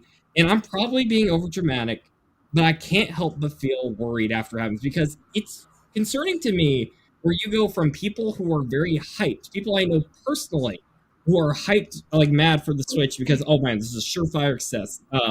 Xbox is destroying themselves. PlayStation's a mess. Nintendo's got this. I even got a message from my cousin saying like, yeah, I'm not getting this day one. Seeing culture during our gaming stream the other day go from hype to kind of, I don't know. The whole presentation was up there with me to like 2008 E3 of one Nintendo's biggest blunders. And I really, really hope they can rebound and prove me wrong. Nintendo, please prove me wrong, because you've been a huge part of most of my life. Please prove me wrong. Right. Yeah, I'm in agreement. I'm in agreement. I think, but the ones I really feel for are, people like Kev, multiple kids in the house, and each kid, it's not like it used to be where it's, you got the Super Nintendo and there were 2 controller ports and you could play 2-player, or the was it the 64 that had the 4 control ports? Now it's you would need an entire second console unless it's specific games. So well, they did that with Animal Crossing. Mm-hmm. This is where I will get on my whole tangent about Animal Crossing because I absolutely love that game. But that's what they did with Animal Crossing. They made it that if you bought Animal Crossing for your Switch, you could have one island. That's it. Period. End of sentence. No save files, nothing. If you wanted another island, you either had to destroy the one you worked on, which, let's be real here, anyone who's playing Animal Crossing is mostly likely like me and horribly, ridiculously attached to their villagers and everything that they've done, and they don't want to destroy everything, or get another Switch with another game. What? What? And it kind of annoyed me because some people were doing it. I'm like, you're making this okay for them to do by buying a whole other Switch and a whole other game solely to make another Animal Crossing island. Like you're telling them this is all right. Kev, you said you have 3 Switches in your house. I have 3 Switches in the house. Yeah. One for you. That means you have like each girl. Yeah. Yeah, one for the girls. We're a little ways off for Duke, but yeah, I had when they announced it, Reagan had asked for one. So the original plan was to get one for me, get one for her, and if Novi wanted one, she'd have to wait for Christmas because she didn't voice her demand. It's not happening. That's not happening. That's a bloody bank. We have 2. I have a Switch, and my wife has a Switch Lite. But it's like I had bought Tears of the Kingdom on digital. Before we were married, before we moved in together. And then she was nearing the end of Breath of the Wild. And I realized, oh, crud, I have to buy an entire second Tears of the Kingdom because I bought this digitally. So I had to buy a physical copy of Tears of the Kingdom so that she could play it. Now they have that virtual card thing, which is pretty cool, and a good idea. But, man alive. I'm so mad about Animal Crossing. I'm sorry. I know you are. Right. Because now I'm looking at this. If I may, I need to voice this. I need to let this out. Go ahead. This is what they did with Animal Crossing New Horizons. They put it out. They were like, there's going to be people debate about how this was really said. 2 to 3 years of updates. After 1 year, they put out a big update and they went, that's it. We're done. And everybody was like, wait a minute. 1 year? That's it. It was maybe like a year and a half by the time the update actually dropped. That was years ago. That was nearly 4 years ago that happened. And they left a ton of money on the table, which just from a business perspective, you left a ton of money on the table. Stupid. Then people were going, which I'm not of this mental space, going, well, then just give me the new console so I can get a new Animal Crossing. I'm like, so you're going to let them underperform on this Animal Crossing? Because they left stuff out from past versions, things that were just common in the past games. And you're going to go, just give me another console. So first of all, like, you're just willing to pay for a whole other console now for this game when they really just didn't deliver the way they said they were going to on this game. They've been saying this for years. Now it's here. And I turned around and went, I've never had an Xbox. I've never had a PlayStation. If I've ever had a console, it's been a Nintendo console. Clearly, I'm not some sort of crazy gamer, although now I sound like one because I predominantly play PC games. They're cozy games, but they're on the computer. I just looked at it and went, how are you going to, like, they're holding the game hostage on it. And now anyone who said, I want this new console, like, for me, I don't really care about Mario Kart. I don't really care. Like, maybe I'd like it. Their things never go on sale. They rarely go on sale. And when they do, it's like piddlings. It's not like it's half off or anything. So you're essentially saying to me, we didn't give you what you wanted for Animal Crossing New Horizons. We held off. We dangled it, held off. And now you want me to pay, let's see, $450 for a console. And then what, $70? Because New Horizons was $60. So now you want me to pay at least $70? So you want me to pay over $500 for this one game. I just have a hard time condoning that by giving them my money for it. Mm-hmm. And it hurts because, like, I love that game. And I was actually excited to hear it because be like, okay, give me my new Animal Crossing game. Like, I really want to hear about it. Give me my little nuggets. And then, like, the price came out and I went, I'm not going to if I get it ever, it's not going to be anytime soon. It's going to be literally years from now because it's like, who can afford this in 2 months? And the game isn't even out, so there's no rush on that anyway. But it feels, and I'm not as well versed to say like no one with Nintendo as a company, but it never felt that predatory to me before. I'm sure they all do their little things because they want to hook you and want you to pay, but everything about this is just icky. It feels icky to me. And I haven't seen one person who is on the whole okay with any of it. Even if they're like, well, there's a hardware, which I could understand to a degree. There's a hardware upgrade, and then it has been however many years since the Switch came out. So there's going to be a price increase. I mentally expected that. I didn't expect the price increase to be something like $150. And let me add, it's only $50 less than a PlayStation, but not even half as powerful as a PlayStation. So what in the hell are we paying for? And Nintendo games don't need that. Am I crazy? I'm not the expert No. here. But you don't need the specs of a PlayStation. So it's like, No. I appreciate the upgrade. Yeah, technology's advanced and you should try to keep up to some degree. But like, what? Like this, the whole thing upset me. Not like upset me like, oh, but like I heard it and I went, really? Because the one thing I was looking forward to, now I'm like, guess I'm not getting that. I appreciate your rant, Trish, because usually the people that unload on Nintendo like this are usually people who really don't like Nintendo. They have never been loyal to the brand because they don't like a lot of the actions the company takes. Mhm. It's very refreshing to see someone who genuinely likes the games and the content they produce, and most of the time you're getting a system like Nintendo, actually speak up a bit about this, because I feel like a lot of people are just kind of blinded by, okay, it's something new. We're going to finally get this. And it's not, the upgrade just doesn't seem justified yet, because realistically speaking, even though some of those games on the Switch chug, I'm at the point where I'm like, I'd rather see some of these come to the OG system if I can save that money.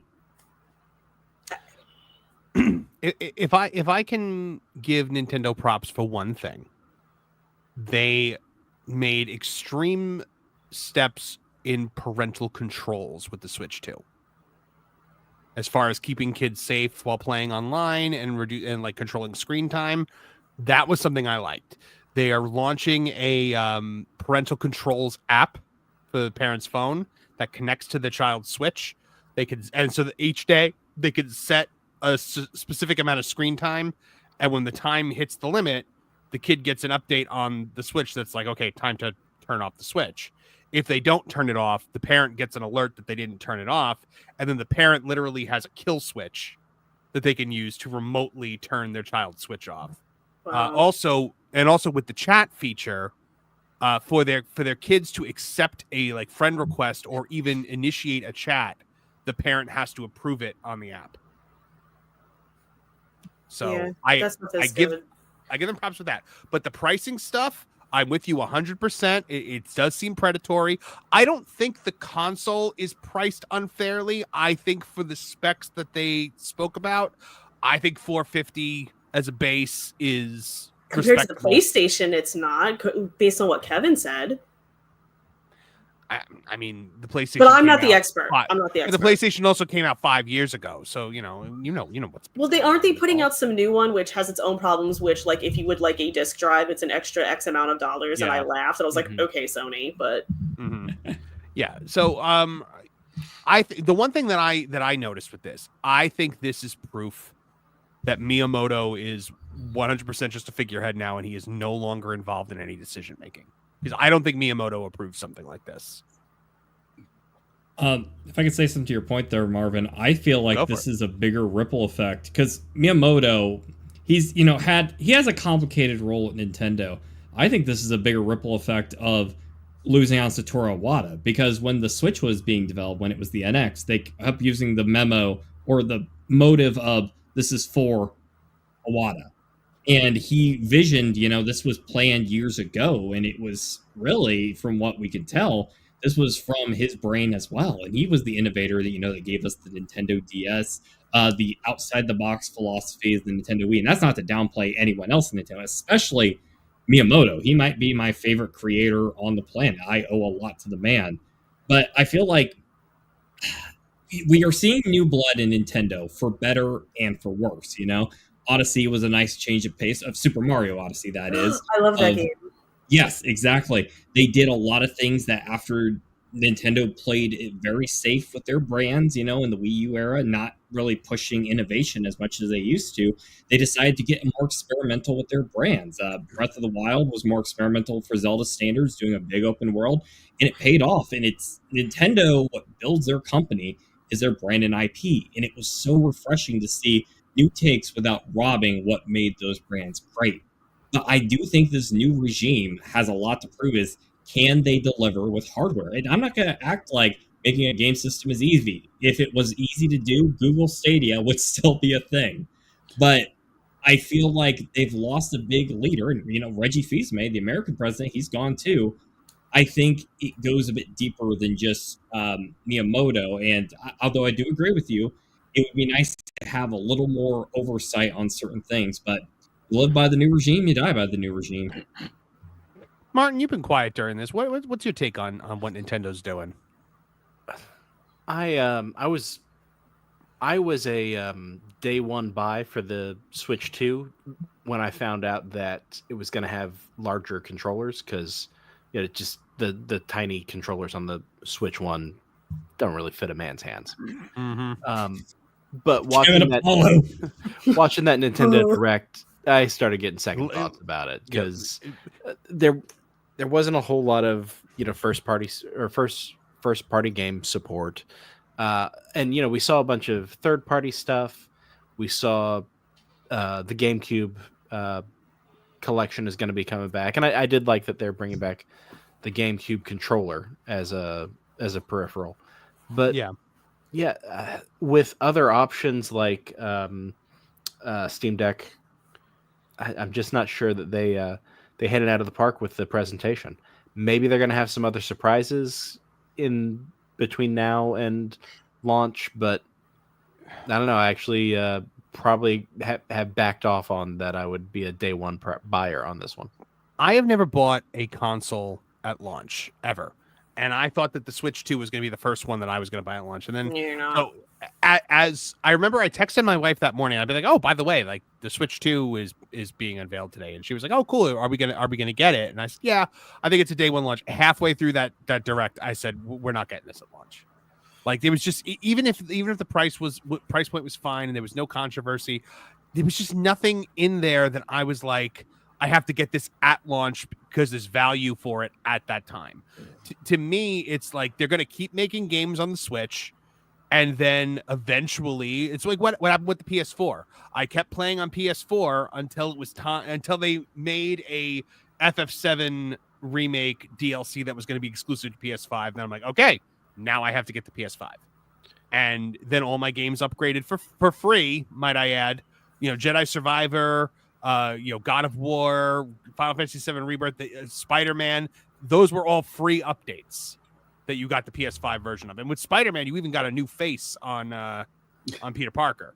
So I did buy Miles Morales, obviously, but I would like to see a Castlevania game, like where you control the motion of the character with your offhand and then use the whip, use the other sensor like a whip with your strong hand. That'd be cool. Mm-hmm. And that seems like the sort of thing Nintendo would do. It makes me sad because some of my favorite games are on a Nintendo console. Actually, they're GameCube games, honestly. But I am excited about the GameCube thing. Help me fetch them. Yeah, Simpsons Hit and Run. Amazing game. Yes, that is an amazing Grand Theft Auto Simpsons. See, this Maybe is Grand Theft Auto. I remember Kevin got it, and I was like not good at it. And he's like, "You were dreadful at maneuvering the cars." He let me borrow it. The next time I sat with him, he's like, "You got so much better at it." I was like, I was determined. But I'm the type of person that's like, I can't get a mission, I just hand Kevin the controller. So there's times it was like Super Mario Sunshine. I remember doing that to him. Like here, it was like some of the underwater ones. I loved it on the whole, but the underwater level, I was like, "Haven't do this." I can't deal with this. I found my Wavebird controller the other day. Whoa! Oh, cool. But like the other thing that they did that annoyed me recently was they took some games and brought them to the Switch, but for like original game prices. Yeah. So they took the 1,000-Year Door, which is absolutely one of my favorite games of all time. I have played that game more times than I can count, and I was like I have GameCube version, but I was like, oh, on the Switch, like that could be kind of fun. Like how much is it? And then they charged $60 for it. I was like, I'm paying $60 for this? Like that's insane. The game is how old, and it's to have it on another console. Do you know what I mean? Like I don't need to get it on the Switch. It was just going to be nice to get on the Switch. And then they burned me with Luigi's Mansion 2 because they had put that out on the 3DS and DS because I love Luigi's Mansion, the first game. That's another one I've played more times than I can count. Got all excited. Then they put it on the 3DS. I'm like, I don't have that. I'm not getting that. So I never played it. I heard it was like so-so. But I was like, I still want to play it. Then the Switch came out, they put Luigi's Mansion 3 out. Loved Luigi's Mansion 3. They said they were going to, like, I don't know what you call backport it, whatever. Put it out, the second one out on the Switch. And they did the same thing, and they charged $60 for it. I was like, I'm paying $60 for this game, and that's $60. And now they are clearly trying to go with that price bar and make a new normal higher than that. I'm just flabbergasted by a lot of it. Maybe I shouldn't be. Maybe that's my naivete, but I'm just like, I salute you, Trish. And then I can go on Steam and get other games. Like some of my other favorite games are games that I play, like Stardew Valley. Game is like $10, $15. You know what I mean? So then it's like there's that too, where it's like I'm getting an equal amount of love somewhere else, right? For way less. So it's like you're making it even harder. You're making it even harder for me to want to spend that kind of money. I don't know. It just feels very much to me like, who do you think you are? Kind of thing. I don't know. Who the hell do you think you are? Just... No, I get what you're saying. I absolutely get it. Well, that was a crazy. I mean, we have like no time left, but like we found out apparently that like Nintendo was connected to the Yakuza. Wow, really? During Mr. H today, like we like unveiled this. Okay, and don't hate me. Nolan was disturbed to find out that Nintendo ran a series of love hotels back in the day. Oh, I'm the one that shared that. Hangry was floored by it. Apparently, they didn't do very well in it either. Love Hotel. Sounds like a 90s or early 2000s reality show, Love Hotel. Hear from the next room. Or something that came in at 12:30 on Cinemax. Jeez. All right, let's get these. Let's do the last. Let's do the last super chats and then head on out of here, guys. Liquid Fox for $5 Canadian says, "I'm gonna be like Sega and Nintendo. $6.29 in Canada. I'd rather give money to those more deserving, probably on a Sunday during a certain pay-per-view. Please do. We'll see you on Sunday." By the way, Trish, I've been told I have to pressure you into being on WrestleMania with us. Okay. FYI. Here's where I should turn around and say I was already mentally setting aside that time to do it. So don't worry, everybody. Barring some reason I can't be that has nothing to do with anything, it was in my mental planner that I was going to do it. So you're gonna do WrestleMania. Fantastic. I love that. All right. So that was it. All right. Next one. John Williams from 499 says Dusk Blood exists because Sony won't let FromSoft do anything with Bloodborne. I was gonna say I've heard a little bit about that whole thing about just like everyone keeps waiting for Bloodborne, it just doesn't happen. It just doesn't happen. This game is essentially Bloodborne. Tennille89, aka Dislikes Puns for $5 says followed by a re-release of Skyrim, available now on graphing calculators, typewriters, toasters, and next-gen cheese graters. I'll talk about cheese. I'm hungry. Tennille89, aka Dislikes Puns for $2 says goodness me, Trish is cute with glasses. Thank you. Don't encourage her. Ryan Damon for $5 says Nintendo hyping Xbox 360 features like voice chat and watch and play alongs. If only they bring back 1 versus 100 the game. No, seriously. I feel like 20 years ago, there was some kind of meeting, and they turned to some intern and said, "We need you to help us develop third-party gaming partnerships, voice chat," and they gave him a laundry list, and the intern left. And they showed up 7 months ago and said, "I figured it all out." And now we're going to do a presentation on it. Yep. Please tell me that intern has like a big beard he's grown now, like he's been living in the mountains. They walked in looking like Japanese Tom Hanks, and but as I feel like that's the only plausible explanation. Do you mean a Castaway? Yes. Oh, Kevin, I can't. Or like he was on his way back in, got hit by a bus, and just woke up out of his coma. And I'm like, here's the secret. What's the Wilson in this case? Is it Mario? Oh, when they unveiled the voice chat, like it was the new, like the grandest new technology. I was like, what? Like, guys, I've been able to. This has been around since the Xbox. Like, but also, like, you don't need it. Whenever I played Nintendo games like remotely with people, we just use Discord. Right. It's not a necessary feature. Yeah, my kids will sit on an iPad, like have an iPad propped up while they're playing a game, and be in chat with their friends. Yeah. Tennille89, aka Dislikes Puns, for $10 says consumer trust is low. Nintendo is certainly less guilty of it than their peers, but so many developers spent the last decade acting like total D-canoes and rather tainted the larger ecosystem. I think that's true. Yeah. The gaming industry is in shambles. The gaming media is in shambles. Everything surrounding gaming is in shambles. And Nintendo had a real opportunity to seize a moment here. Big time, because people still have, people still hear Nintendo and they think positive thoughts. Well, at least they did. They think family, they think more affordable. Mm-hmm. PC Master Race. Yes. TDL89K Dislikes Puns for $2 says PC Master Race Trish. You made the correct call. Then I said what I played on it. The Sims and Stardew Valley, and it's probably like, all right, Trish. Well, we gifted 5 Tuning Town TV memberships, so congrats to everyone who got those. TDL89K Dislikes Puns for $2 says the cost of my electric bill is also new. Oh, hey, I saw Jonas tweeting about this earlier, that voice chat's you're going to have pay a monthly subscription to have voice chat. Probably they're a whole online thing, I would bet. They're also making they're also making a version of the camera that looks like a piranha plant. That's cute. And I thought that was neat. Did you guys see the meme where it's like, take that, CIA agent, I'm closing the mouth of the piranha plant. You ain't getting me. Mm-hmm. I also I made fun of Culture so badly on that gameplays when he wanted the Alarmo. But there's guys, like they say, like when you mock someone, there's a little bit of truth in it for you. So I kind of wanted the Alarmo too. Like, I don't know what I could possibly need it for. And my mockery of Culture was me talking myself out of buying the Alarmo. Well, you guys going back and forth about the Alarmo. I told you this when I chatted in the stream that day. Marty Jr. was watching with me that day, and he's like, I want that. Yeah, I'm not buying no alarm clock is over $100 for you. You don't wake up anyways. What $100 alarm clock is everything your phone does. And also, you get to high school, and the last thing you want to hear is an alarm clock. You're like, yeah.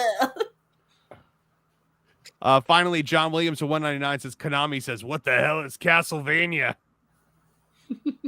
Yes, they are. Machines everywhere. Oh my goodness, guys! This is probably the longest show we've ever done. No, because we had one that we said we were so close to Austin 316, and it just turned to 317. So not really. Okay, all right. Well, Nolan Thunder. There was also one where you weren't here, and we kept going and going and going. And he was like, "Wrap it up, guys." Fantastic. Oh, yeah, right. When I came in the stream, and I was like, "What are you guys still doing here? We're getting yelled at." We were having fun. All right, Nolan Thunder, tell the fine folks at home where they can find more about you and everything that you're up to. Thank you, good sir. If you want to hear me somehow rant more about video games, you can find me on my YouTube channel at Nolan Thunder. I'm working on a video game series that covers lost media, video game urban legends, presented as a B-movie, horror movie, documentary, comedy hybrid. The show is called Lost in the Files. If you like 80s flair with synthesizer music and documentary style presentation, please check out my series. Thank you. All right, Martin Stone, where can the folks find out more about everything you're up to? Well, you can find me doing a couple of podcasts. Well, one podcast, really, but in two places. Today, we released GoBots to T3PO. Somehow the GoBots returned. And tomorrow, a member exclusive, an episode suggested by Trish, Jim and Maxie. Woo! Finally. So she got 3 grown men to talk about dolls. Yes. And we all had a blast. All right, Trish, tell the fine folks where they can find everything you're up to. I feel like Kevin. I'm like, you guys, I don't have it in me. Here, there, everywhere. Apparently, WrestleMania. Apparently, yes. By the way, yep. Trish for WrestleMania. This pleases me, Trish. So everybody's happy that you're going to be there for WrestleMania. Everybody, 2 people. Yeah. Well, no, it's it's like Nielsen ratings. Like, that represents 10 million people. Oh, does it? Okay. Guys, you should see our max numbers though. Seriously, they're through the roof. Trust me, bro. But I get that reference. Yeah. But yeah, Trish, I want to do crime and punishment on. I know Ted we're just having Bundy trouble syncing up and scheduling let's make it happen this week. And you, me, and Kev are going to record a match watch along sometime very soon for the Patreon, the wrestling Patreon. So that'll be fun too. Kev, tell the fine folks where they can find more about you. Is he going to do pull me and be like, yeah? Yeah. I was just sitting there thinking about how the Misfits were better. It's true. I don't know. The Twitter. Can you tell Kevin and I have been very close for like a quarter of a century? Can you tell we're just like, nah. Fantastic. Yeah, find me on the Twitters. Yeah. I don't know. It's you know where I am. I don't. Yeah. I'm the same. All right, guys. Talk memes. I'm very easy to track down. Make sure you are checking out and bookmarking thatparkplace.com for all the news that should be fun. We are talking movies, we're talking TV, we're talking video games, theme parks every single day, minimum of 6 articles a day, more so usually around 8 to 10. So check it out, and only going to be more as time goes on as we continue to build the writing team. So make sure you're there. Make sure you're there and don't be square. Check out the Tooneytown TV channel here. New videos coming out, new member content coming out. I'll see you guys on Monday for the members only stream at 3 p.m. We'll see you back again on Wednesday night for a game stream. We are going to start Mass Effect. So very, very excited for that. Even okay. And then we'll see you back Thursday, right back here again. On Sunday, we are going to be doing the AEW pay-per-view on Sunday over at Tooneytown Wrestling. And then, of course, Tuesday for Toonie Talk Wrestling. Trish, what? Sorry, I probably should have just asked that in the chat, but I reacted too much. Is that... It's my fault. I was late. Sorry. Okay. I'm on it. We're linking the Lost Guys episode in the chat if y'all want to click on it. Thank you for taking the end of my show to plan your show. We just don't. I know, Trish. I know. We like being lost, okay? It's okay. You just got me lost along with you. All right.